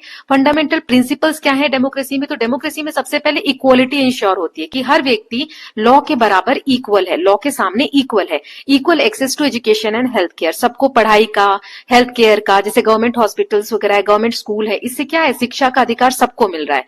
Then freedom of speech, second, कि हम जो बोलना चाहें, जो हम एक्सप्रेस करना चाहें, जो हमारी चॉइस है, मैं कुछ कपड़े पहनना चाहूं और कोई मुझे रोक दे, तो ये मतलब मेरी फ्रीडम ऑफ चॉइस है, मैं जो पहनना चाहूं वो पहन सकती हूँ, है ना, तो ये हमें फ्रीडम मिलती है डेमोक्रेसी में। रिप्रेजेंटेटिव पार्टिसिपेशन है, मतलब हम डायरेक्टली तो पार्टिसिपेट नहीं करते गवर्नमेंट को चलाने में, लेकिन हम अपने रिप्रेजेंटेटिव को चुनते हैं इलेक्शंस के द्वारा, जो इलेक्शंस रेगुलर बेसिस पे होते हैं, इसलिए गवर्नमेंट जो चुनी जाती है वो हमारे प्रति अकाउंटेबल होती है। यहाँ पर यूनिवर्सल एडल्ट फ्रेंचाइजी है, मतलब कि सभी एडल्ट मेंबर्स जो है हमारे सिटीजन्स हैं वो उनको राइट ऑफ वोट है ना, राइट टू वोट है, वोट दे सकते हैं। देन इंडिपेंडेंट जुडिशरी, ये हमारे कोई भी अधिकारों का हनन हो रहा है, गवर्नमेंट हमारे अधिकारों को छीन रही है, कोई नहीं मान रहा है, तो जुडिशरी क्या करती है, हमारे राइट्स को प्रोटेक्ट करती है। कितने टाइप्स ऑफ डेमोक्रेटिक गवर्नमेंट होते हैं? तो पहला होता है डायरेक्ट डेमोक्रेसी, जिसमें सिटीजन डायरेक्टली पार्टिसिपेट करते हैं, जैसे कि स्विट्जरलैंड के कुछ पार्ट्स में होता है, लेकिन बड़ी कंट्री में ये पॉसिबल नहीं है, क्योंकि सारे लोग खुद ही पार्टिसिपेट करने लगेंगे। इंडिया जैसे कंट्री में तो आप सोचो कि इतने लोग हैं, इतनी सोच है, कैसे कोई देश चलेगा। तो हमारे यहाँ पर कौन सी टाइप ऑफ डेमोक्रेसी है? ये रिप्रेजेंटेटिव डेमोक्रेसी, जिसमें हम इलेक्ट करते हैं रिप्रेजेंटेटिव्स को, ये कॉमन टाइप ऑफ डेमोक्रेसी आज के समय में प्रचलित है। दो फॉर्म्स ये हमने देख लिए। देन सेकेंड है रिप्रेजेंटेटिव के भी दो फॉर्म्स होते हैं, parliamentary democracy and presidential democracy. तो पार्लियामेंट्री जैसे इंडिया में है ना, इसमें एग्जीक्यूटिव जो पार्ट है वो लेजिस्लेचर का है, मतलब executive is part of legislature. जो लॉ बनाने वाली संस्था है उसमें ही जो मेंबर्स है वो कुछ एग्जीक्यूटिव का भी वर्क करते हैं। जैसे पीएम और मिनिस्टर जो है, जैसे प्रेसिडेंट या प्राइम मिनिस्टर या मिनिस्टर जो है मेंबर ऑफ पार्लियामेंट भी है, मतलब वो लेजिस्लेचर का भी पार्ट है और एग्जीक्यूटिव का भी। तो example India, UK, Australia. Presidential में क्या होता है, यूएस में जो फॉलो होता है, जैसे एग्जीक्यूटिव जो है इंडिपेंडेंट होते हैं लेजिस्लेचर से, लॉ बनाने वाले जो लोग हैं या जो संस्था है वो लॉ को पूरा करने में रोल प्ले नहीं करेगी। यहाँ पर प्रेसिडेंट को डायरेक्टली इलेक्ट किया जाता है। ओके, नाउ एग्जाम्पल यूएसए और साउथ कोरिया। नाउ नेक्स्ट देख लेते हैं मोनार्कियल फॉर्म ऑफ गवर्नमेंट। इसमें गवर्नमेंट जो है वो मोनार्क यानी राजा या रानी रूल करते हैं। तो इसमें भी दो तरीके की मोनार्की होती है, एक एब्सोल्यूट मोनार्की, मतलब मोनार्क के पास पूरी पावर होती है और यहाँ पे यही रूल बनाते हैं, यही लॉ को एनफोर्स करते हैं, लागू करते हैं, जैसे सऊदी अरेबिया। एक होता है कॉन्स्टिट्यूशनल मोनार्की जो हम यूके में देखते हैं, ब्रिटेन वगैरह में आप देखते हो रानी है वहां पे, लेकिन फिर भी मोनार्क के पास नॉमिनल पावर है, सिर्फ नाम की पावर है, रियल पावर इलेक्टेड पार्लियामेंट के पास होती है। कॉन्स्टिट्यूशन के हिसाब से वहां पर देश चलता है। ठीक है, तो ये दो तरीके की मोनार्की हो गई। देन थियोक्रेसी मैंने बताया आपको, रिलीजन के बेसिस पे रिलीजियस लीडर जो है उनके पास अल्टीमेट अथॉरिटी होती है, जैसे ईरान, वेटिकन सिटी। अब एक आता है डिक्टेटरशिप। इसमें एक व्यक्ति या स्मॉल ग्रुप जो है उनके पास एब्सोल्यूट पावर आ जाती है, कोई लिमिट्स नहीं रहती है by the constitution, no free elections. Then example Adolf Hitler ने जो जर्मनी में किया और इडी अमीन युगांडा का। सिटीजन्स हैव लिमिटेड फ्रीडम, लोगों के पास बहुत कम फ्रीडम होती है। देन ओलिगार्की में कुछ लोग, पावरफुल लोग जैसे वेल्दी फैमिली हो गई या इन्फ्लुएंशियल ग्रुप्स जिसके पास थोड़ा वो समाज में उनकी पावर है, इम्पैक्ट है, वो लोग क्या करते हैं, वो पावरफुल होते हैं और अपनी एक अथॉरिटी क्रिएट कर लेते हैं। Can exist even inside democracy, ये चीजें आपको डेमोक्रेसीज के अंदर भी कभी कभी देखने को मिल जाती हैं। जिसके पास पावर है वो किसी भी तरीके से उसको यूज कर रहा है। नाउ 10th है अर्ली रिपब्लिक्स इन इंडिया। हमने पिछले चैप्टर्स में देखा था वज्जी महाजनपद है, लिच्छवी क्लैन है। लिच्छवी क्लैन के अंदर तो लीडर चूजन थ्रू इलेक्शन, वहां पर भी रिपब्लिक देखने को मिलता है क्योंकि वहां भी इलेक्शन प्रोसेस होते थे, कलेक्टिव डिसीजन मेकिंग था, सब लोग मिलजुल कर फैसला करते थे। उत्तर मेरूर इंस्क्रिप्शन है चोला पीरियड का, वहां पर इलेक्शन प्रोसेस को एक्सप्लेन किया गया है। देन नेक्स्ट टॉपिक है why democracy is prefer. Democracy में बहुत सारी खामियां हैं, फिर भी इसको प्रेफर क्यों किया जाता है, क्योंकि यहाँ पे बहुत सारी चीजें ऐसी हैं जिसमें लोगों को डायरेक्टली हम कह सकते हैं कि एक रोल होता है लोगों का भी देश को चलाने में, जैसे यूनिवर्सल एडल्ट फ्रेंचाइज, मतलब वोटिंग का राइट होता है, equality, freedom of speech, separation of power, मतलब एक संस्था दूसरे संस्था के काम में हस्तक्षेप नहीं कर सकती। Then welfare of all citizen, other form lack these features. बाकी के जो हमने मोनार्कियल देखा और ओलिगार्की देखा उसमें ये सब मिस होता है। डेमोक्रेसी के चैलेंजेस क्या क्या है, एक तो करप्शन, करप्शन बहुत ज्यादा होता है। वेल्थ इनइक्वालिटी, मतलब जिसके पास पैसा है वो और ज्यादा अमीर हो रहा है, और ज्यादा बढ़ता जा रहा है, और जिसके पास नहीं है वो और दबता चला जा रहा है। कंसंट्रेशन ऑफ पावर, कुछ लोगों के हाथ में पावर आ जाती है। इरोजन ऑफ जुडिशियरी इंडिपेंडेंस, कभी कभी जो गवर्नमेंट का एक प्रभुत्व है वो जुडिशरी के ऊपर भी वो लोग अपनाने लग जाते हैं, जुडिशरी को भी अपने फेवर में डिसीजन लेने को मजबूर करते हैं। मैनिपुलेशन ऑफ इंफॉर्मेशन, इंफॉर्मेशन को गलत तरीके से लोगों तक पहुंचाना। इसीलिए सिटीजन्स को विजिलेंट होना चाहिए, अपने रोल को ध्यान में रखते हुए सरकार के कामकाज पे एक ध्यान बनाकर रखना चाहिए। तो क्या क्या सीखा हमने इस चैप्टर से, फाइनल अंडरस्टैंडिंग हमारी क्या है कि गवर्नमेंट के डिफरेंट टाइप्स होते हैं, ये डिफर होता है source of authority, formation process, structure और गोल्स के हिसाब से। Democracy most popular form of government है आज के देश में, ये सिटीजन्स के राइट को प्रोटेक्ट करती है और एक्टिव सिटीजन की नीड होती है, नहीं तो लोग अपना पावर जो है मिसयूज करते हैं। Vigilance is necessary to preserve democratic value. Now अब चैप्टर नंबर 10 देख लेते हैं, थीम डी का, the constitution of India and introduction. Big question देखते हैं, इसमें कॉन्स्टिट्यूशन के बारे में जानेंगे। तो सबसे पहला क्वेश्चन है what is constitution and why do we need one. हमें कॉन्स्टिट्यूशन की जरूरत क्यों है और कॉन्स्टिट्यूशन होता क्या है। सो कॉन्स्टिट्यूशन एक डॉक्यूमेंट है जिसमें बेसिक प्रिंसिपल्स, बेसिक सिद्धांत लिखे गए हैं जिससे कंट्री को चलाना होता है। It defines structure of government की गवर्नमेंट होगी कैसे, legislature, executive and judiciary, power and responsibility of each organ बताए होते हैं इसमें। सिटीजन्स के, नागरिक के राइट्स, अधिकार क्या है, उनके ड्यूटीज क्या है वो बताए होते हैं उसमें। फिर वैल्यूज और आइडियल क्या होने चाहिए एक देश के वो बताए जाते हैं। कंट्री का लॉन्ग टर्म गोल क्या होना चाहिए वो बताया जाता है। ओके। ये एक तरीके से रूल बुक होती है कंट्री की। जैसे कबड्डी वाला हमने एग्जांपल देखा था, आप चाहो तो रीड कर सकते हो, पेज नंबर 211-12 पे है आपकी बुक में। नाउ सेकंड क्वेश्चन देख लेते हैं, why do we need constitution? Constitution की जरूरत क्या है, क्यों है हमें? क्योंकि ये पावर को मिसयूज नहीं करने देता, लॉ एंड ऑर्डर मेंटेन करके रखता है देश में, हमारे जो नागरिक है उनके फंडामेंटल राइट्स को प्रोटेक्ट करता है, इक्वालिटी और जस्टिस को इंश्योर करता है, गवर्नमेंट के जो ऑर्गन्स है, लेजिस्लेचर, एग्जीक्यूटिव और जुडिशरी, उनका रोल क्या है उसको डिफाइन करता है। नहीं तो वो कहेगा ये मेरा काम है, वो कहेगा ये मेरा काम नहीं है, राइट? कोई सा ऑर्गन कुछ काम को ले लेगा, कोई सा ऑर्गन कहेगा। तो वेल डिफाइंड रूल्स लिखे हुए हैं कॉन्स्टिट्यूशन में।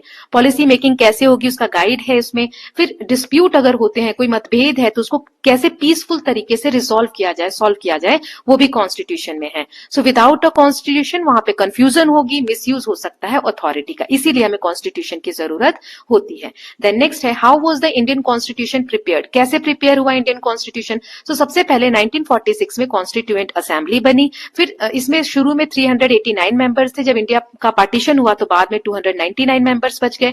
15 इसमें विमेन थी। जो मेंबर्स थे वो डाइवर्स रीजन और कम्युनिटीज को रिप्रेजेंट कर रहे थे। चेयरमैन जो थे कॉन्स्टिट्यूएंट असेंबली के डॉक्टर राजेंद्र प्रसाद थे। ड्राफ्टिंग कमेटी के चेयरमैन डॉक्टर BR अम्बेडकर थे। इसको लगभग 3 साल लगभग लगे पूरा होने में। 26 नवंबर 1949 को, ये दो चीजें आप याद रखना, 26 नवंबर 1949 को कॉन्स्टिट्यूशन एडॉप्ट हुआ था और ये इफेक्ट में कब आया था? 26 जनवरी 1950 को। ओके, रिपब्लिक डे इसी दिन हम मनाते हैं। हमारा जो कॉन्स्टिट्यूशन है दुनिया का सबसे लार्जेस्ट रिटन कॉन्स्टिट्यूशन है। नाउ नेक्स्ट क्वेश्चन है थर्ड वाला, how did our freedom struggle and civilizational heritage influence the constitution? हमारी जो एक धरोहर है, जो हमारी सभ्यता की धरोहर है, इतने समय से चलते आ रही है, उसने कैसे कॉन्स्टिट्यूशन को इम्पैक्ट किया? सो इंडिया का जो फ्रीडम स्ट्रगल हुआ उसमें हमने उससे सीखा कुछ चीजें और कॉन्स्टिट्यूशन में ऐड किया, वैल्यूज हमने इंक्लूड की कि सबको बराबरी का अधिकार मिलना चाहिए, न्याय मिलना चाहिए, लिबर्टी यानी छूट होनी चाहिए, फ्रेटर्निटी यानी भाईचारा बनाकर रखना चाहिए, यूनिवर्सल एडल्ट फ्रेंचाइज, सबको वोटिंग का अधिकार होना चाहिए जो एक अडल्ट एज में है, फंडामेंटल राइट्स होने चाहिए, पावर सभी ऑर्गन के सेपरेट होने चाहिए। लीडर्स जिन्होंने इंडिपेंडेंस के लिए, आजादी के लिए लड़ाई लड़ी, उन्होंने कॉन्स्टिट्यूशन को ड्राफ्ट करने में हेल्प करी। चलिए अब इसमें सेकंड पार्ट है कि हमारे सिविलाइजेशनल हेरिटेज को ये कैसे इन्फ्लुएंस करता है।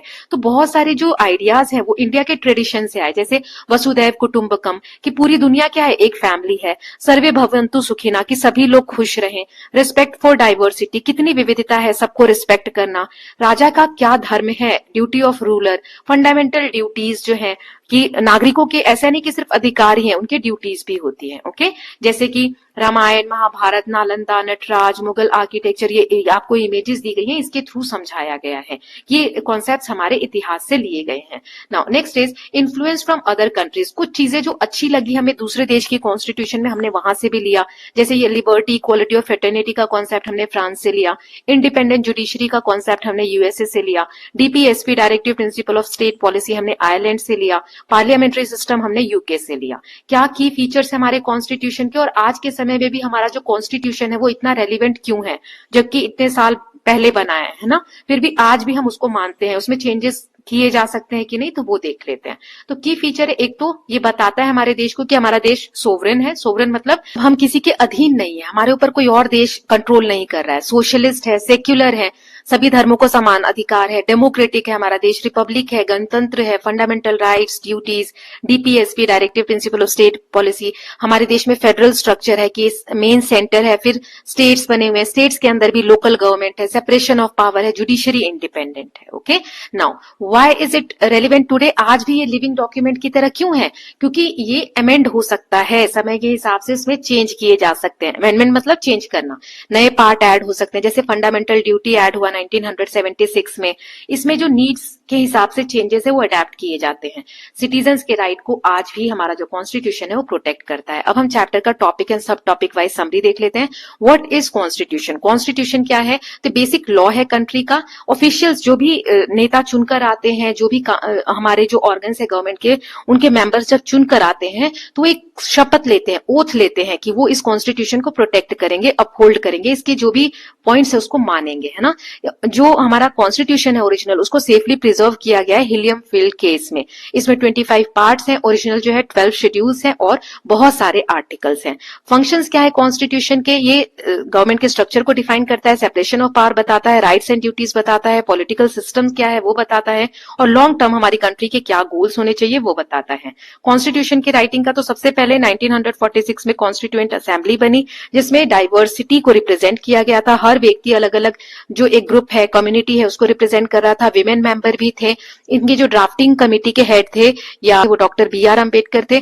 26 नवंबर 1949 को हमारा कॉन्स्टिट्यूशन जो है अडॉप्ट हुआ और एनफोर्स हुआ 26 जनवरी 1950 को।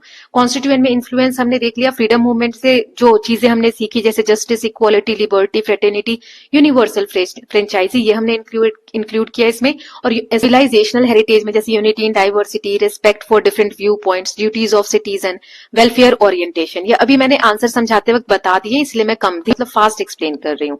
नाउ ग्लोबल लर्निंग, दुनिया में जो भी चीजें हमें अच्छी लगी जिनके भी कॉन्स्टिट्यूशन में हमने अडॉप्ट किया, ये मैंने आपको बता दिया है। की फीचर क्या है कॉन्स्टिट्यूशन का? सो सेपरेशन ऑफ पावर है कि लेजिस्लेचर का काम लॉ बनाना है, तो वो एग्जीक्यूटिव के फंक्शन में ज्यादा हस्तक्षेप नहीं करेगी, जुडिशरी में हस्तक्षेप नहीं करेगी। एग्जीक्यूटिव का काम है इम्प्लीमेंट लॉ करना, लॉ को इम्प्लीमेंट करना, जुडिशरी का लॉ को इंटरप्रेट करना। देखो हमारे देश में पूरा अच्छे से सेपरेशन नहीं है। कभी कभी जैसे हमने बोला PM जो है प्राइम मिनिस्टर और जो मिनिस्टर्स हैं वो लेजिस्लेचर के भी पार्ट है और एग्जीक्यूटिव भी है। तो लेजिस्लेचर और एग्जीक्यूटिव का रोल जो है हमारे इंडिया में थोड़ा सा साझा होता है, लेकिन एक तरीके से सेपरेशन है, किसी के भी रोल में कोई ज्यादा हस्तक्षेप नहीं कर सकता।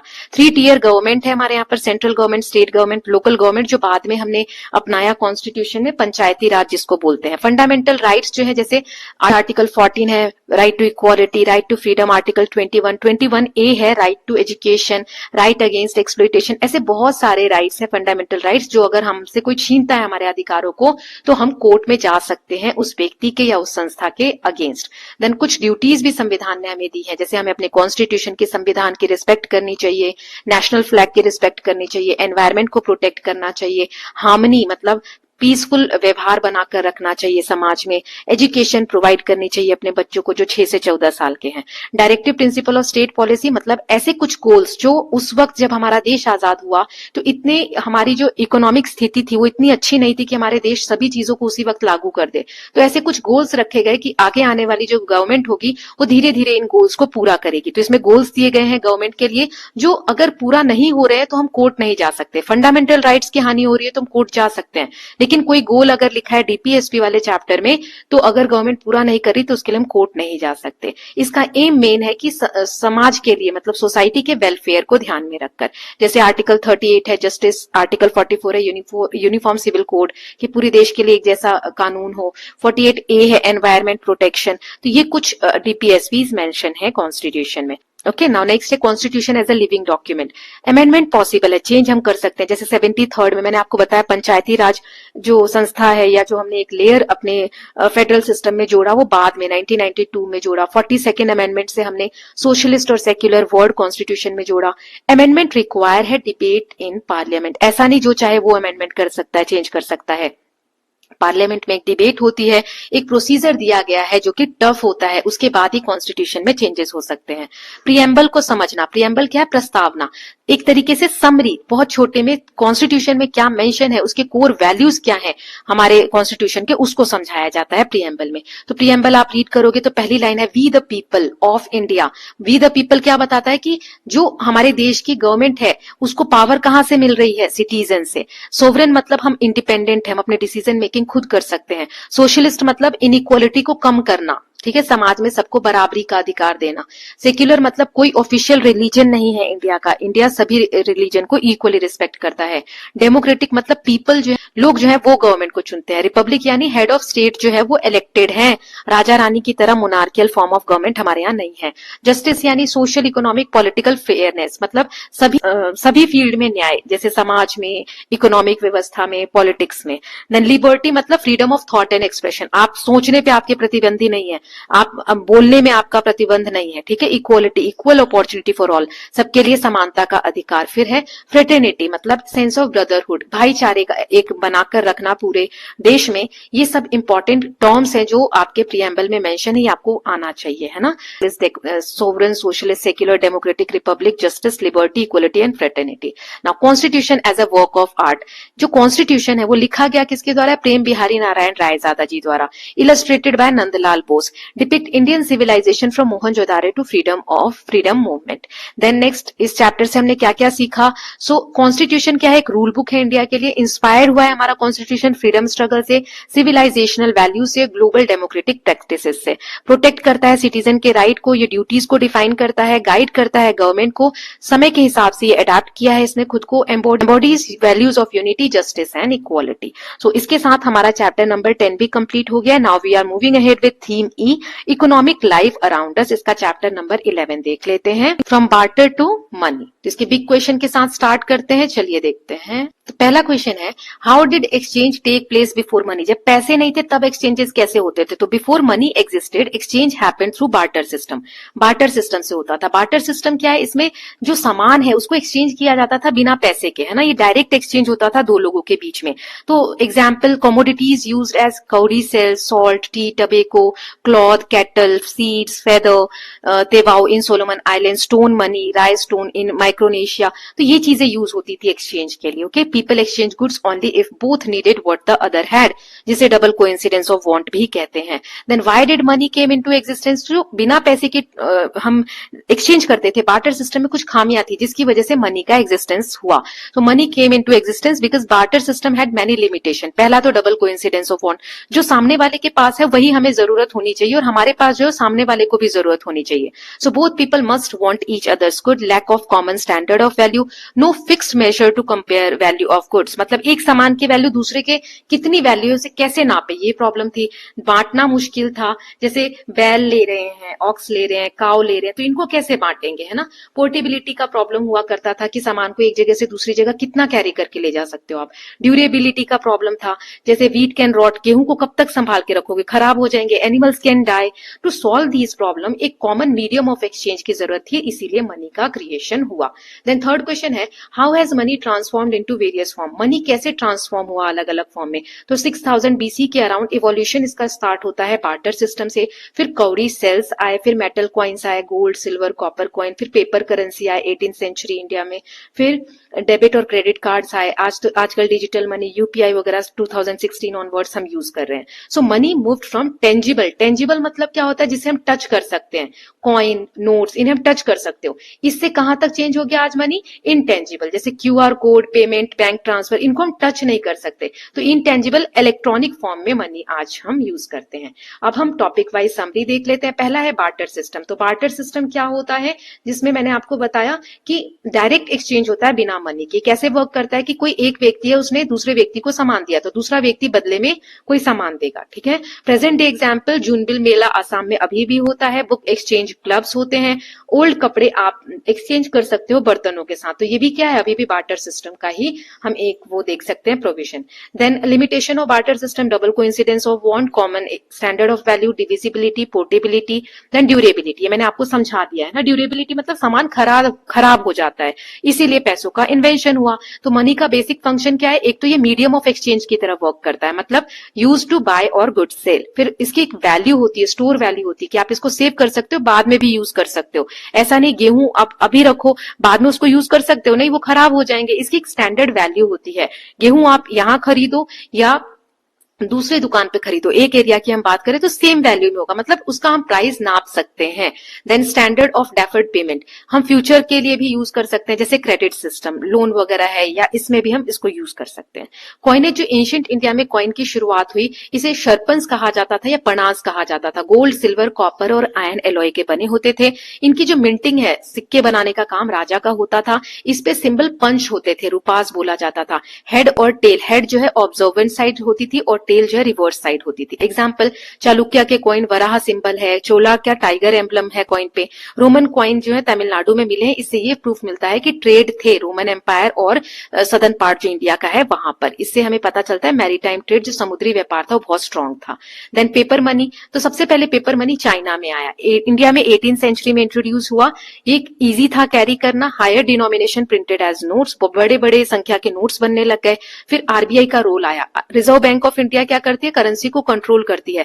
सिर्फ आरबीआई ही एक लीगल अथॉरिटी है इंडिया में जो नोट प्रिंट कर सकती है। ऐसा नहीं जिसका मन हुआ वो घर में मशीन ले आया और नोट प्रिंट करने लग जाएगा। देन सिक्स्थ है digital money. Money today we are using as debit card, credit card, net banking, UPI. UPI की फुल फॉर्म बताओ। Then QR code payments, UPI की फुल फॉर्म लिखो कमेंट सेक्शन में। फिर फीचर्स क्या है इसके, इलेक्ट्रॉनिक फॉर्म में direct bank to bank transfer हो जाता है, फास्टर है और कन्वीनियंट है। एग्जाम्पल, अगर हमने फल खरीदा तो उसको हम क्यूआर कोड को स्कैन करके और पेमेंट कर सकते हैं, तुरंत पैसा उसको मिल जाएगा उसके अकाउंट में, है ना। देन इवोल्यूशन टाइमलाइन, ये हमने पहले भी देख लिया कि किस तरीके से ये इवॉल्व हुआ मनी। नाउ लेसन्स फ्रॉम अर्थशास्त्र। अर्थशास्त्र से हमने क्या देखा कि एनुअल सैलरी जो है वो 60 पनाज हुआ करती थी। Fine for not helping neighbour, अगर आपने नेबर की, पड़ोसी की मदद नहीं की तो आपको 100 पना का फाइन लगता था। देन ये इंडिकेट करता था कि strong emphasis on human values and community responsibility, कि आपको समाज के प्रति भी उत्तरदायित्व होना होगा, अगर नहीं कर रहे हो तो आपको इसकी सजा भी मिल सकती है। फिर करेंसी के फीचर क्या थे, ये जो रुपी है, ये जो साइन है रुपी का सिंबल, 2010 में उदय कुमार ने ये डिजाइन किया है, ये साइन अडॉप्ट हुआ, इसके बाद से हम ये साइन यूज करने लगे। Security, thread, water mark, raised prints for visually impaired, cultural heritage motifs, ये सब नोट के ऊपर हमें देखने को मिलते हैं। So with this we are done with chapter number 11। हमने क्या सीखा, फाइनल अंडरस्टैंडिंग। बार्टर जो है वो अर्लीस्ट एक्सचेंज सिस्टम है, इसमें लिमिटेशंस थे जिसकी वजह से मनी आया। मनी ने मेनली चार फंक्शन परफॉर्म किए। Then forms of money evolve, commodity से कॉइन, कॉइन से नोट्स, नोट से डिजिटल। आरबीआई जो है इंडिया में करेंसी को रेगुलेट करता है और today digital payments are common.